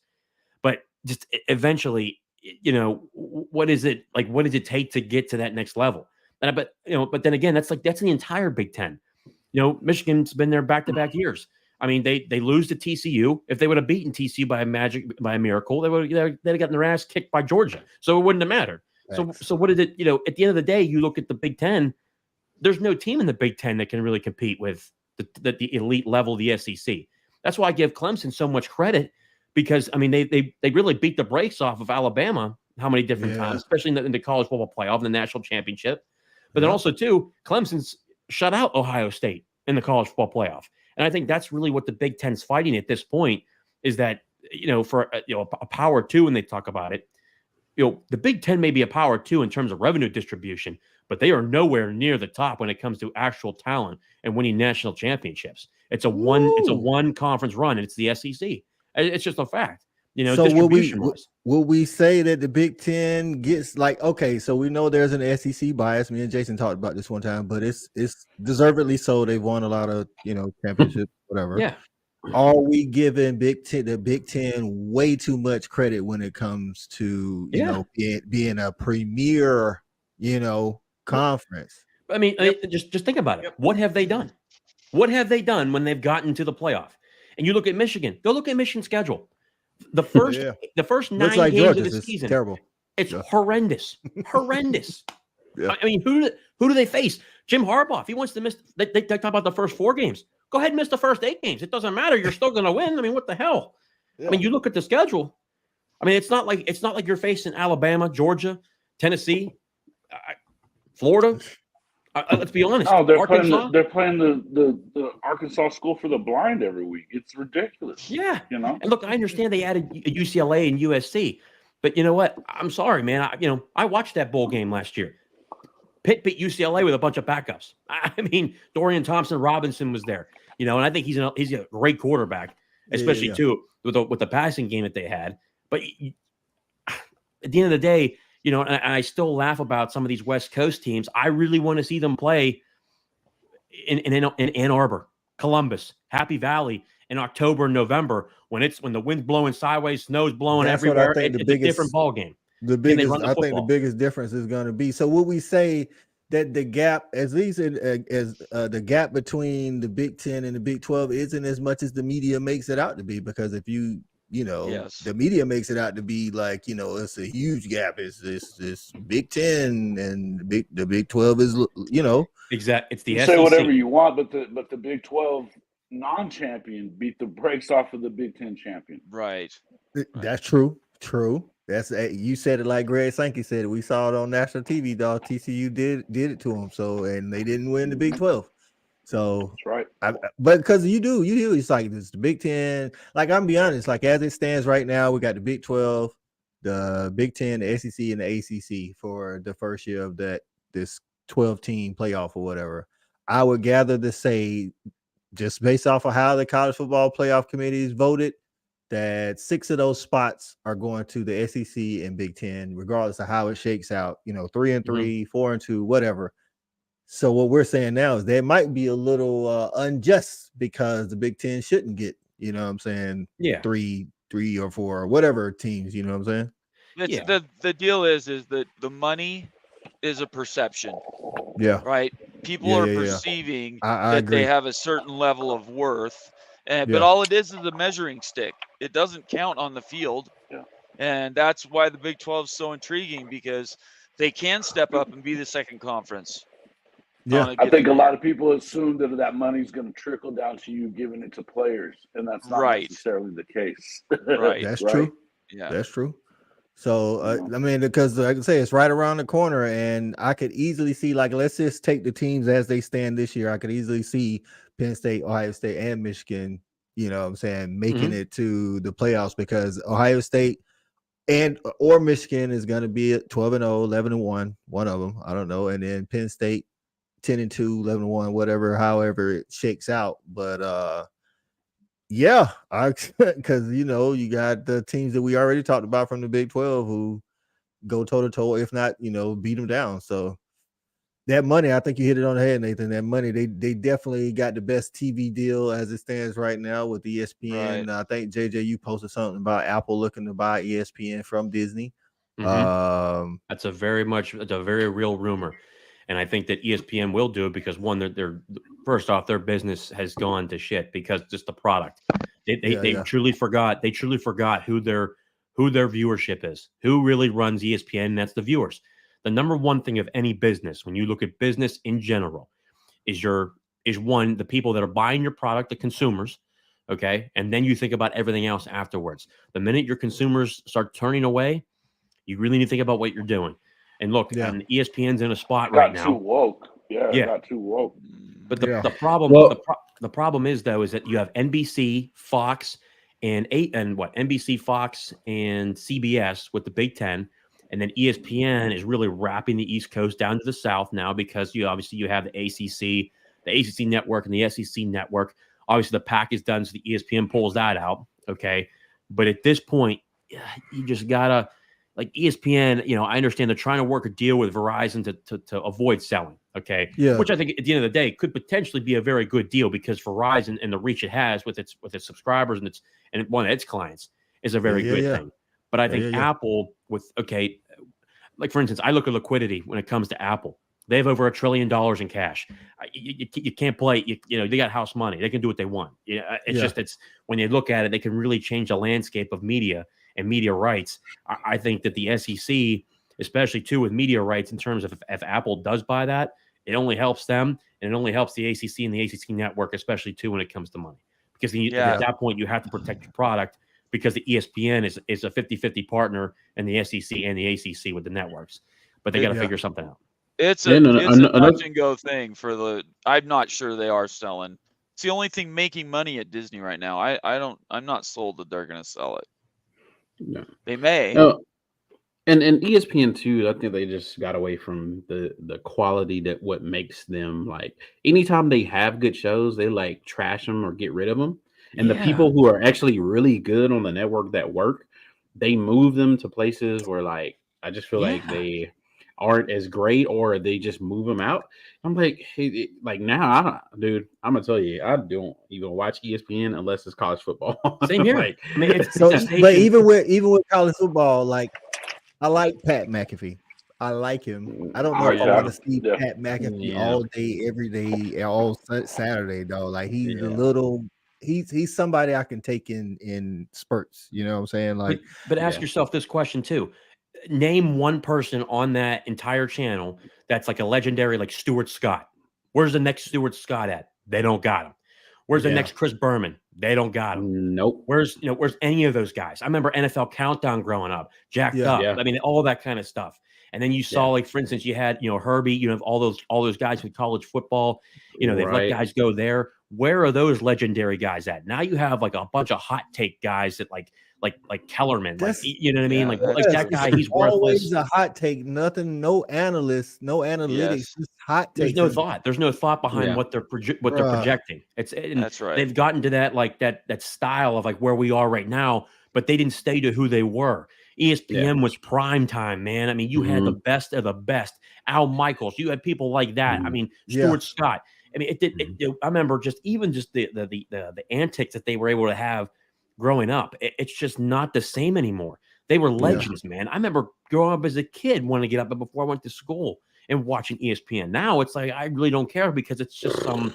I don't know how I'm gonna make it through college game day this year. I mean, not for nothing. Listen, David Pollack kept it real when and they let him go, of course. And they let him go. I'm not a huge Desmond Howard college game day fan. I am a Lee Corso fan. He's got to retire. It's like I don't want people to remember him like they have him out there. He's barely getting through his words, and it's like, yo, man, let somebody else do it. Let's have a send off for him or something. I like Kurt Hurstreet at times. I mean, he can get a little train riding type deal. Like, he's always on the Bama train, and the Clemson. I know his kids went to Clemson, Ohio State. Ohio State. Yeah. It's those. It's like I need somebody else, man. Again, like I say, now that you add Pat McAfee, he's very animated. He is, but just all day, like 3 hours of game day with Pat McAfee. I don't know. And what's even worse is they had a lot of time to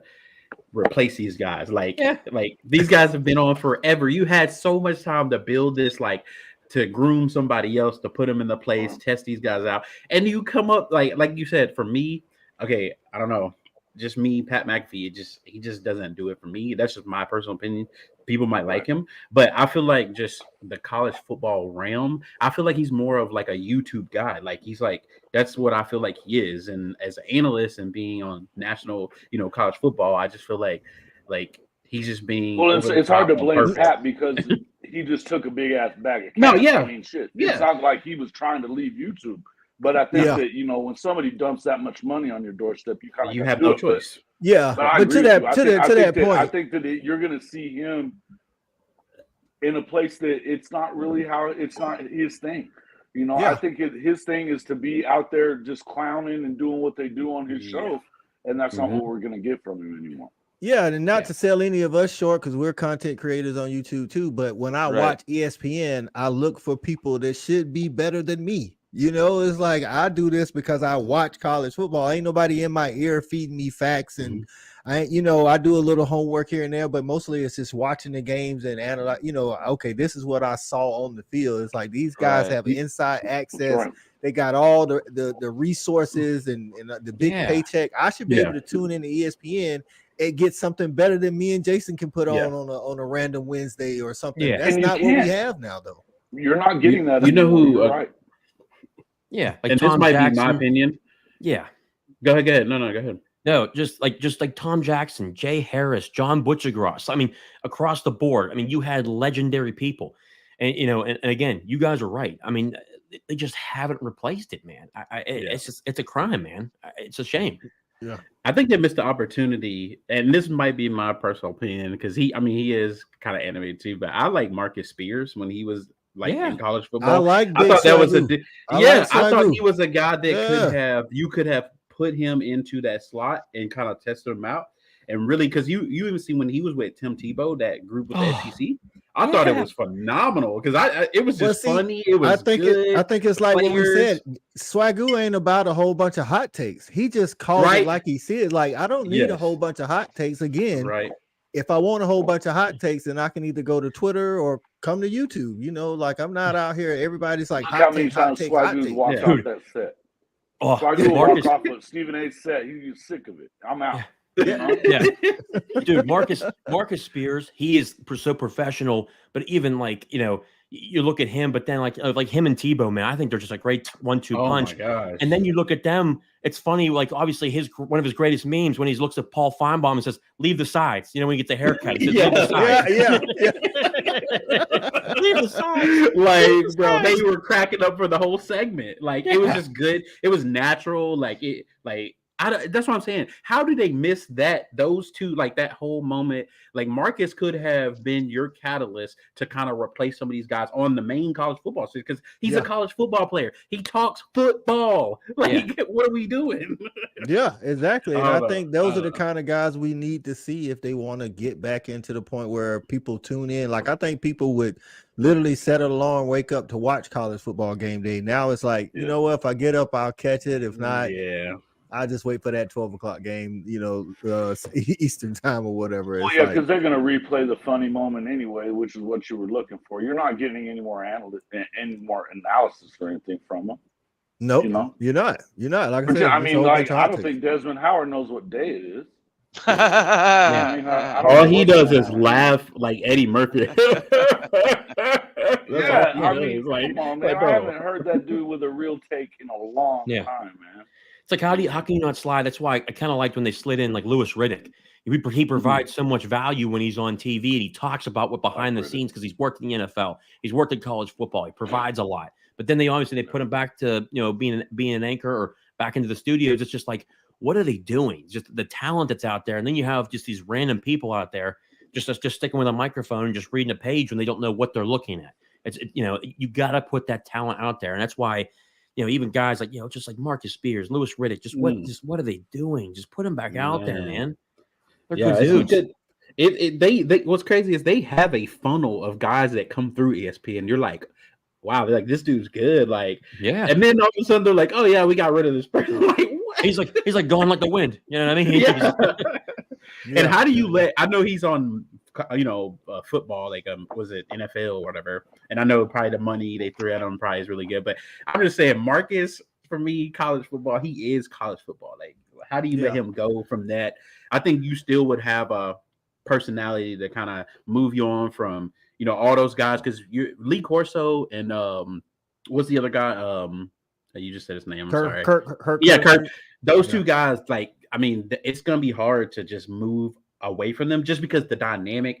Lee Corso is kind of just that guy. He's been around forever, putting on the heads, show them out. At this point, man, just cut the Lee Corso when it's time to put on the head, man. Like I say, I like Lee Corso. I think he's been great for the sport, but at this point, it's like stumbling over words, and it's like, and it's like it should have been Jeremy Fowler, David Pollock, Kirk Herbstreit, those guys on there, and then just go to Lee Corso at the end because, like, Coach, like you said, man, dude, he looks like he's about to, like, he's about to meet his maker. You know what I mean? It's almost like, and I don't want that to be televised. I'm not saying it's gonna happen, but it, at this point, it's like, bro, like that's not a good look, man. But it looks like he's taking a nap on the stage and he's actually dead. Is that something like that, man? It's like so, and like I said, that used to be one of my favorite things to do, like to get up 9 o'clock. College football game day. And I know you have other shows. You got the SEC Nation, you got Big Noon Kickoff. I'm not saying Big Noon Kickoff doesn't give you good analysts. I'm just saying they're a little bit boring for my taste. Like I need some personality, not like a character, but just some personality. I know you guys have a lot more games on Fox than the SEC, so you may watch the Big Noon Kickoff more than I do. I got to check it out live when me and my friend went to the Texas Bama game in Austin. it's better in person, but on TV sometimes it lacks a little, personality. So I don't know if you guys get that from the Big Noon Kickoff as well. It's got that SoCal vibe too much, right? Yeah. Too much It's Reggie. just- The Too much names Reggie are and Matt, bro. yeah, Too much yeah. Reggie and Matt. The names Yeah. are there. The names are there, but then when you really start to get to know these people, you're like, yeah. And I mean, I They got know Urban, they got Urban Meyer back on there too. I know, and I'm an urban guy, but it's just still like it doesn't work like for me. All those guys, there's something that's missing. Like there's somebody that they need to like maybe who's not like he's saying Hollywood like them. Like they need Yeah. somebody in there that's just like to kind of bring it all together when they're talking that Hollywood bull crap. They could just like bring them back to reality and talk football. So I don't know. Are Yeah, you ready man. for that? Are you ready for that new docu-series though, Swamp? Oh, yeah. Swamp Yeah, Boys? yeah. I'm Oh, ready man. for it. Swamp I'm I ready can't to wait. see if they're Swamp gonna show Kings. some of Swamp Kings. the off-field stuff for Yeah. the Hernandez and Yeah. company. The Pouncey brothers, baby. Yeah, Get I don't know Marquise if up they're here. gonna talk about Chico. I don't know Yeah, if they're gonna yeah. talk about So- Chico, man. So with the last 10 or 15 minutes we got here, man, I just want to touch on some. I mean, we always got to talk conference realignment until this thing gets settled here. And so the ACC, I'm pretty sure that they've all but turned down, Stanford and the whole Stanford Cal thing. JJ, where the ACC stand on the expansion?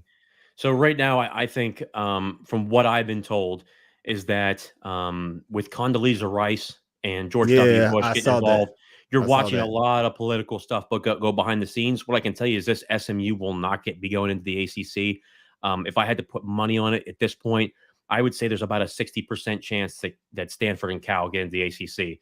And the reason why is there's a lot of motive behind it. I would have said beforehand, I said like 20 or 30% because they don't add a lot of value. But I think what people have to realize is Stanford, when they want to come into the conference and not get any distributions, and that's another 30, that's 35 million to the conference, and then Cal would do the same thing or reduced.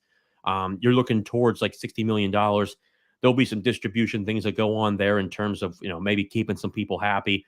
But in terms of the realignment, I tried to tell people before August 15th. I know people were trying to get hyped up about it and try to stir it up, but I told the truth. They were never going to leave. It's a poll at this point to get the ACC to go to unequal revenue sharing. That's exactly what I've been told. And there's been people in that room that have actually told me that. That's one of the unique things that I've heard is that they're in there and they know what they're looking to do. They're looking to get unequal revenue sharing. Okay. And for instance, they brought on private equity. Guys, I'm in corporate banking. That is one of the most riskiest investments you could possibly ever do.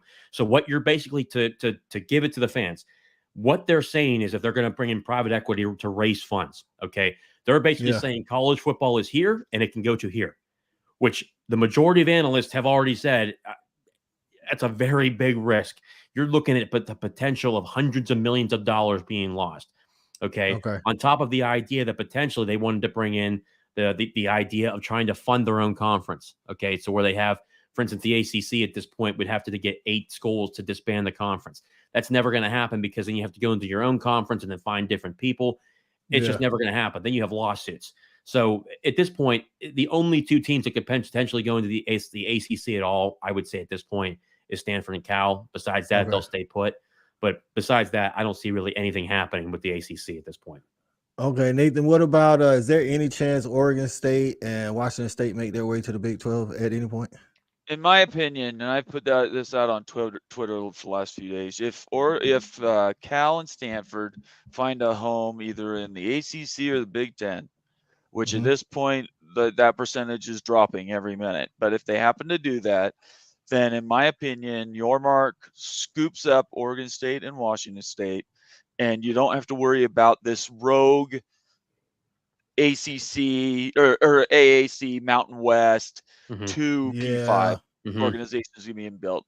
And I guarantee it's going to come from Fox, and ESPN will give the money, and it's because they don't want to feed another P5, or we call them A's now, another A5 conference, so that conference can die and move down the road. So it all comes down to what Cal and Stanford do. Now, if Cal and Stanford can't find a home, and like I said, 60% is pretty good. I think that you're saying I'm like 20%. If that happens, then you're going to get this sort of rogue floating around, the A4 and then a +1 basically. So, Yeah. Listen, no shade to the Mountain West or nothing, but I don't want to see Oregon State, Washington State go to the Mountain West. So no, I know. I would They rather. don't. Yeah, Yeah, go ahead. I would rather, like I say, Stanford and Cal for me, it doesn't move the needle, fan wise, to the ACC until we're talking basketball, maybe baseball. Football wise, it definitely doesn't move the needle. And I get it; they're classic, top tier academic institutions, so that makes the conference look better. So if that does happen, I'd rather see Oregon State, Washington State come to the Big 12. As opposed to, a conference where I got to watch, Stanford, Cal, Oregon State, Washington State, Air Force, Nevada. Like, I don't know if I really want to, if I want to tune in weekly on that. You know what I'm saying? The problem with that, though, is did they wait so long? I mean, there was too many years that Oregon State and Washington State have been completely irrelevant too. That's true. I mean, we're talking about today. Yeah, they're the better programs. Particularly when you start talking Cal and Stanford.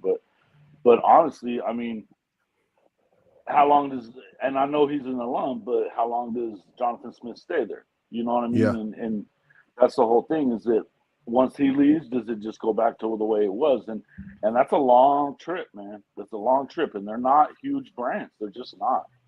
You just have to go with what your Mark has said, though. He's wanted that Pacific time zone from the beginning. Yeah. And he's put a stake in the ground. The very first interview he did, and he said, we would love to be in the 4th time zone.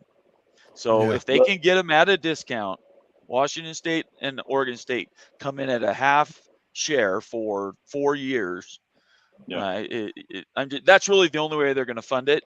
But I find it hard to believe that if Cal and Stanford are off the board, that ESPN and Fox, and for that matter, anybody else, would be wanting this rogue other conference that was cobbled together.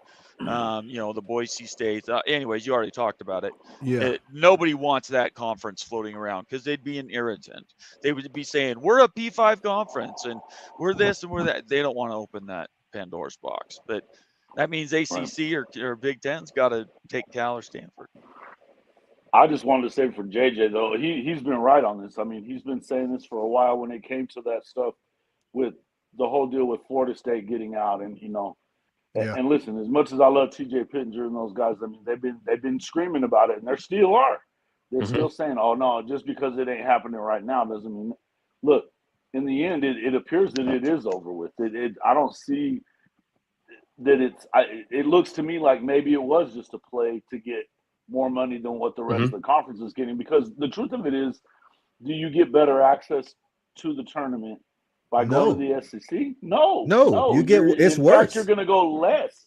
Yeah, you're going to go to it less. Yeah, because you have to deal with the SEC. There is no two ways around. People can say whatever the hell they want about it being top heavy. It's the best conference by a lot.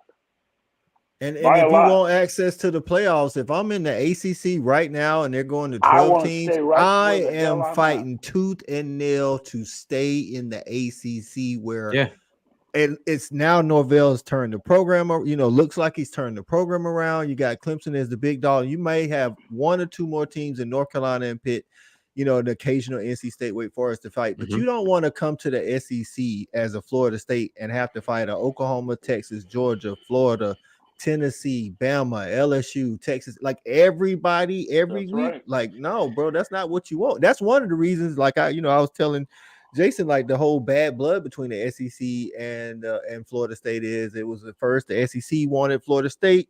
They was like, nah, we want a basketball conference. They joined the ACC. Then they start going to the Citrus Bowls and Orange Bowls. And then Bobby Brown was like, we good over here. I don't want to contend with those guys. I'm good in my lane. And then it's like, the back and forth. And it's like, bro, if you know what's best for your program, fight for to stay in the ACC. Yeah. And have that that's easy exactly access. Why he fought for that all those years too. Exactly. You think Coach Bowden was stupid? He's like, man, all I got to do is beat one team every year. Exactly.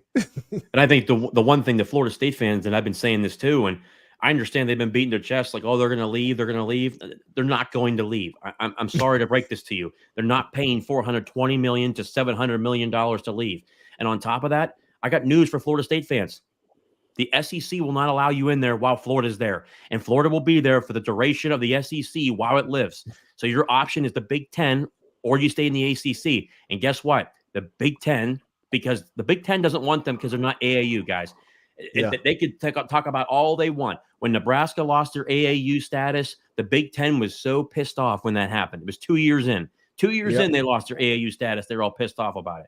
Now, people think they're going to allow Florida State in there. Well, they want the Southern Time Zone. If they want the Southern Time Zone, they'll go after Miami or somebody like that. Which is what I think would happen before Florida State goes. I think Miami I think Florida State fans need to understand their brand is a great brand. It's a very big brand, but it's not as big as what they think it is. And they actually need to win some football games before they start talking a lot of shit. And see, when they was hey, we want a basketball conference, that's when actually Florida was backing them to come in. They was like, hey man, bring my guy in, Florida State. And they was like, nah, we good. We want this basketball conference. And then the next time Florida State tried to get into the SEC, Florida was like, no, we good, bro. Like I tried to back you, 20 years ago, dog. You was boo-booing on us, and now we good. We good, bro. There is something to the ego thing, though. Yeah. Right, guys? They want to be considered the elite of the elite. And I think, well, I understand what JJ is saying. A lot of money is involved. In my opinion, they're willing to pay the money to have the access to the top league. Yeah. I think they would do it. I think they would pay to get out if they needed to. That's a lot of money, though, Nathan. I understand. Here's the thing, though. They wouldn't pay for $200 million worth of renovations, but they're going to pay 420 plus to get out of a conference. I don't think so. That's what Jimbo was complaining about. Yeah, there's other ways you can break it up. It doesn't have to be just them paying out. If they get enough people to work together, they could blow the gore up too. So they're gonna have to, because that grant of rights is until 2036. That's a long time. That's why I'm saying they want out. I think that was a bad move to sign something so long. Like that's a long time to sign. No doubt. There's no way that contract goes past 20. I'm saying 2026, but 2030, 2031 at the next Big Ten negotiating window, the AAC is going to blow up. Okay. Sorry, ACC. ACC. I'm saying 2030 because that's when the stuff starts to hit. And I honestly expect ESPN to stand up because, one, they can't allow the ACC to fail. If they do that, they devalue their own brand. Then they lose billions of dollars. But, JJ, think about it. Those schools will find homes. It's not like they'll make more money in the Big 12 right today. I don't know. I don't know about today, but I can tell you this. Yeah. Well, they paid out $44 million. The ACC poured out $42 million. That was their. But if they leave the ACC to go to the Big 12, doesn't ESPN lose out on that deal because they don't have a deal with the Big 12? Well, they would go no. So what it would be, there's two things here. The Big Ten wants into Florida. We all know that. They want into Florida and Georgia. So to get that, the easiest way to do that is you pick up teams that are available. Well, they're not available quite yet, right? Yeah. But when the reorganization goes to the playoff, if in any way those schools feel like they're either not getting the recognition they deserve or the access that they want on that reorganization, then they're going to be looking at ways to change their stars, as it were. And the one way to change their stars is to work with everybody else to blow up a conference that they don't really care about anymore. Yeah, I just don't know how they're going to be able to do that because Florida State, before they even started this year, they're ranked ahead of Clemson. On top of that, the grant of rights, obviously, that's going to go to at least 2030 regardless. And ESPN is a 50-50 partner in the ACC. That's billions of dollars lost. So it's all a financial basis. For me personally, I would love for Pitt to get more money because Pitt's actually proven it. But the thing is, though, it's just everyone's stuck. And I think by 2028, each one of those teams will be making $70 million. And then the way the unequal revenue share, well, I shouldn't say unequal, it's production or, for instance, a success initiative, okay, where more teams can get about 10 to 15 million in that range, depending upon the NCAA tournament and the college football playoff. You don't have to share any of that money anymore. I just don't see it. I think, Coach, when you talked about it like there, you want if you're a team in there like Florida State or Clemson or UNC or Pitt, you want it to survive because you have an opt-in. And now Florida State had one good season, 10 wins, and now they're ranked in the top 10.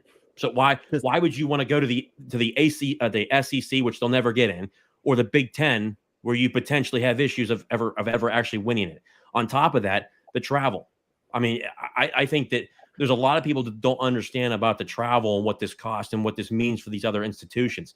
Florida State, I think they really need to figure it out in terms of where they are.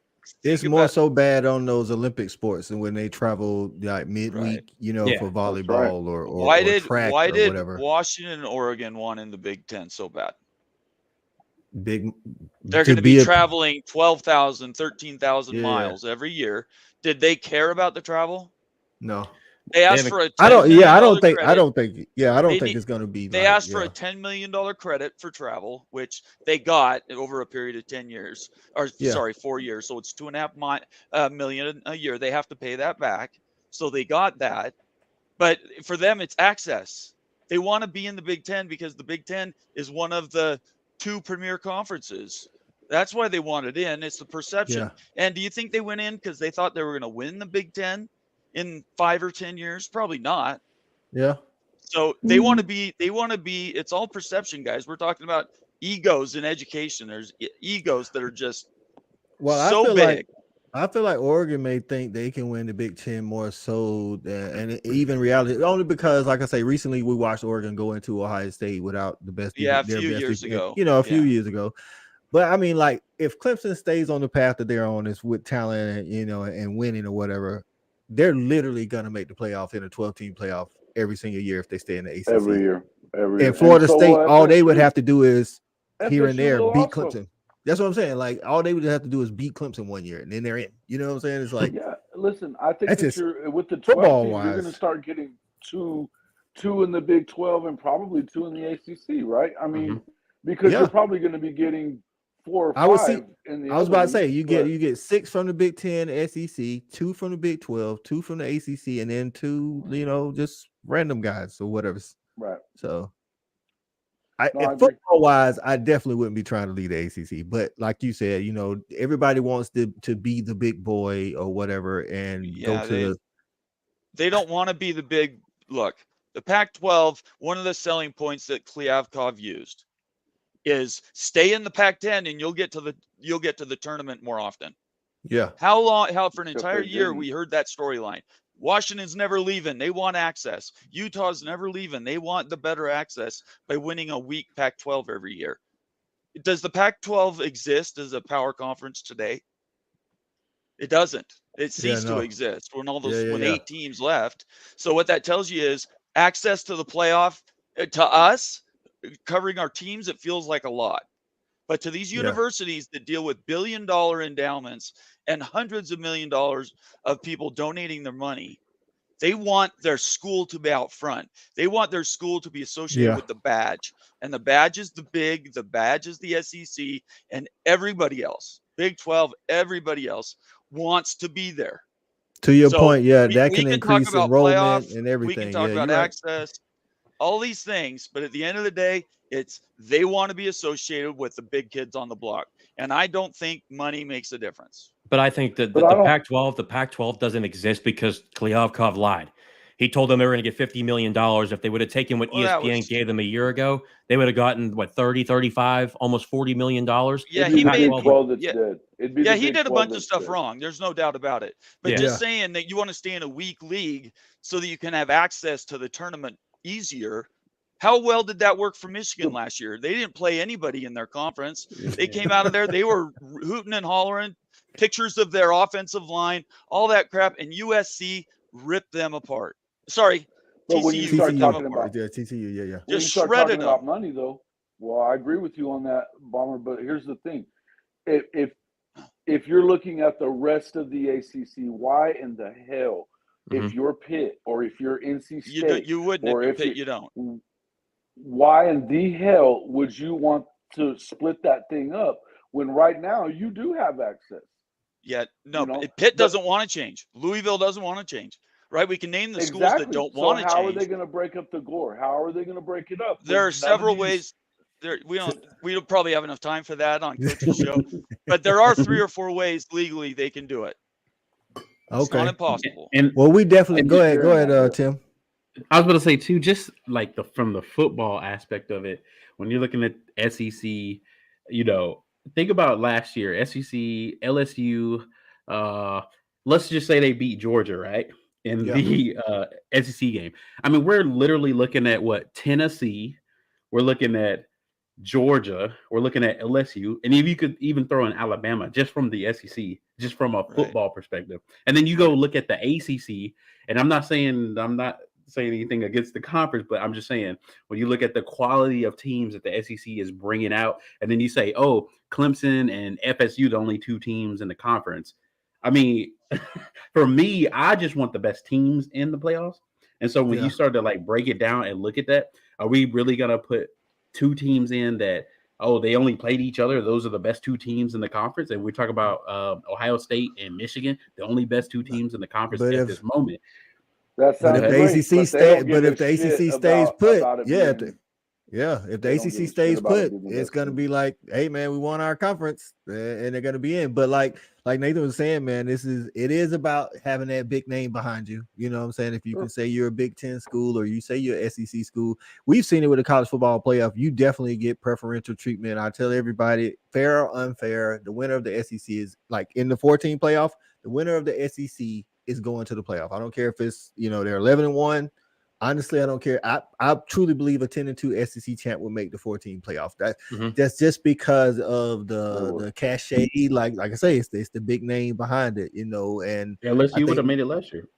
Yeah, that's what I'm saying. Yeah. So like if a USC team, Trojan team that played in the SEC last year probably would have, probably would have still made it, with the two or whatever, or Utah, with the two losses. So it's crazy, man. And like they said, we can really get into breaking all of that down, man. Hey, man, we're a little bit over time, but I love talking college football, so it's no big deal. Listen, man, we are 1 week away from college football. I get it, it's week 0, but at least it's back. It's like the fans preseason, to get riled up, get your tailgating together, get all your chants together, all your brews and everything, all your recipes to get ready for week 1 when it comes up. And I can't be more excited for it, man. Before we get out of here, I want everybody to tell the people where they can find you at, how they can follow, subscribe, tune in, and then hey, just let everybody know everything, man. JJ, we'll start with you, man.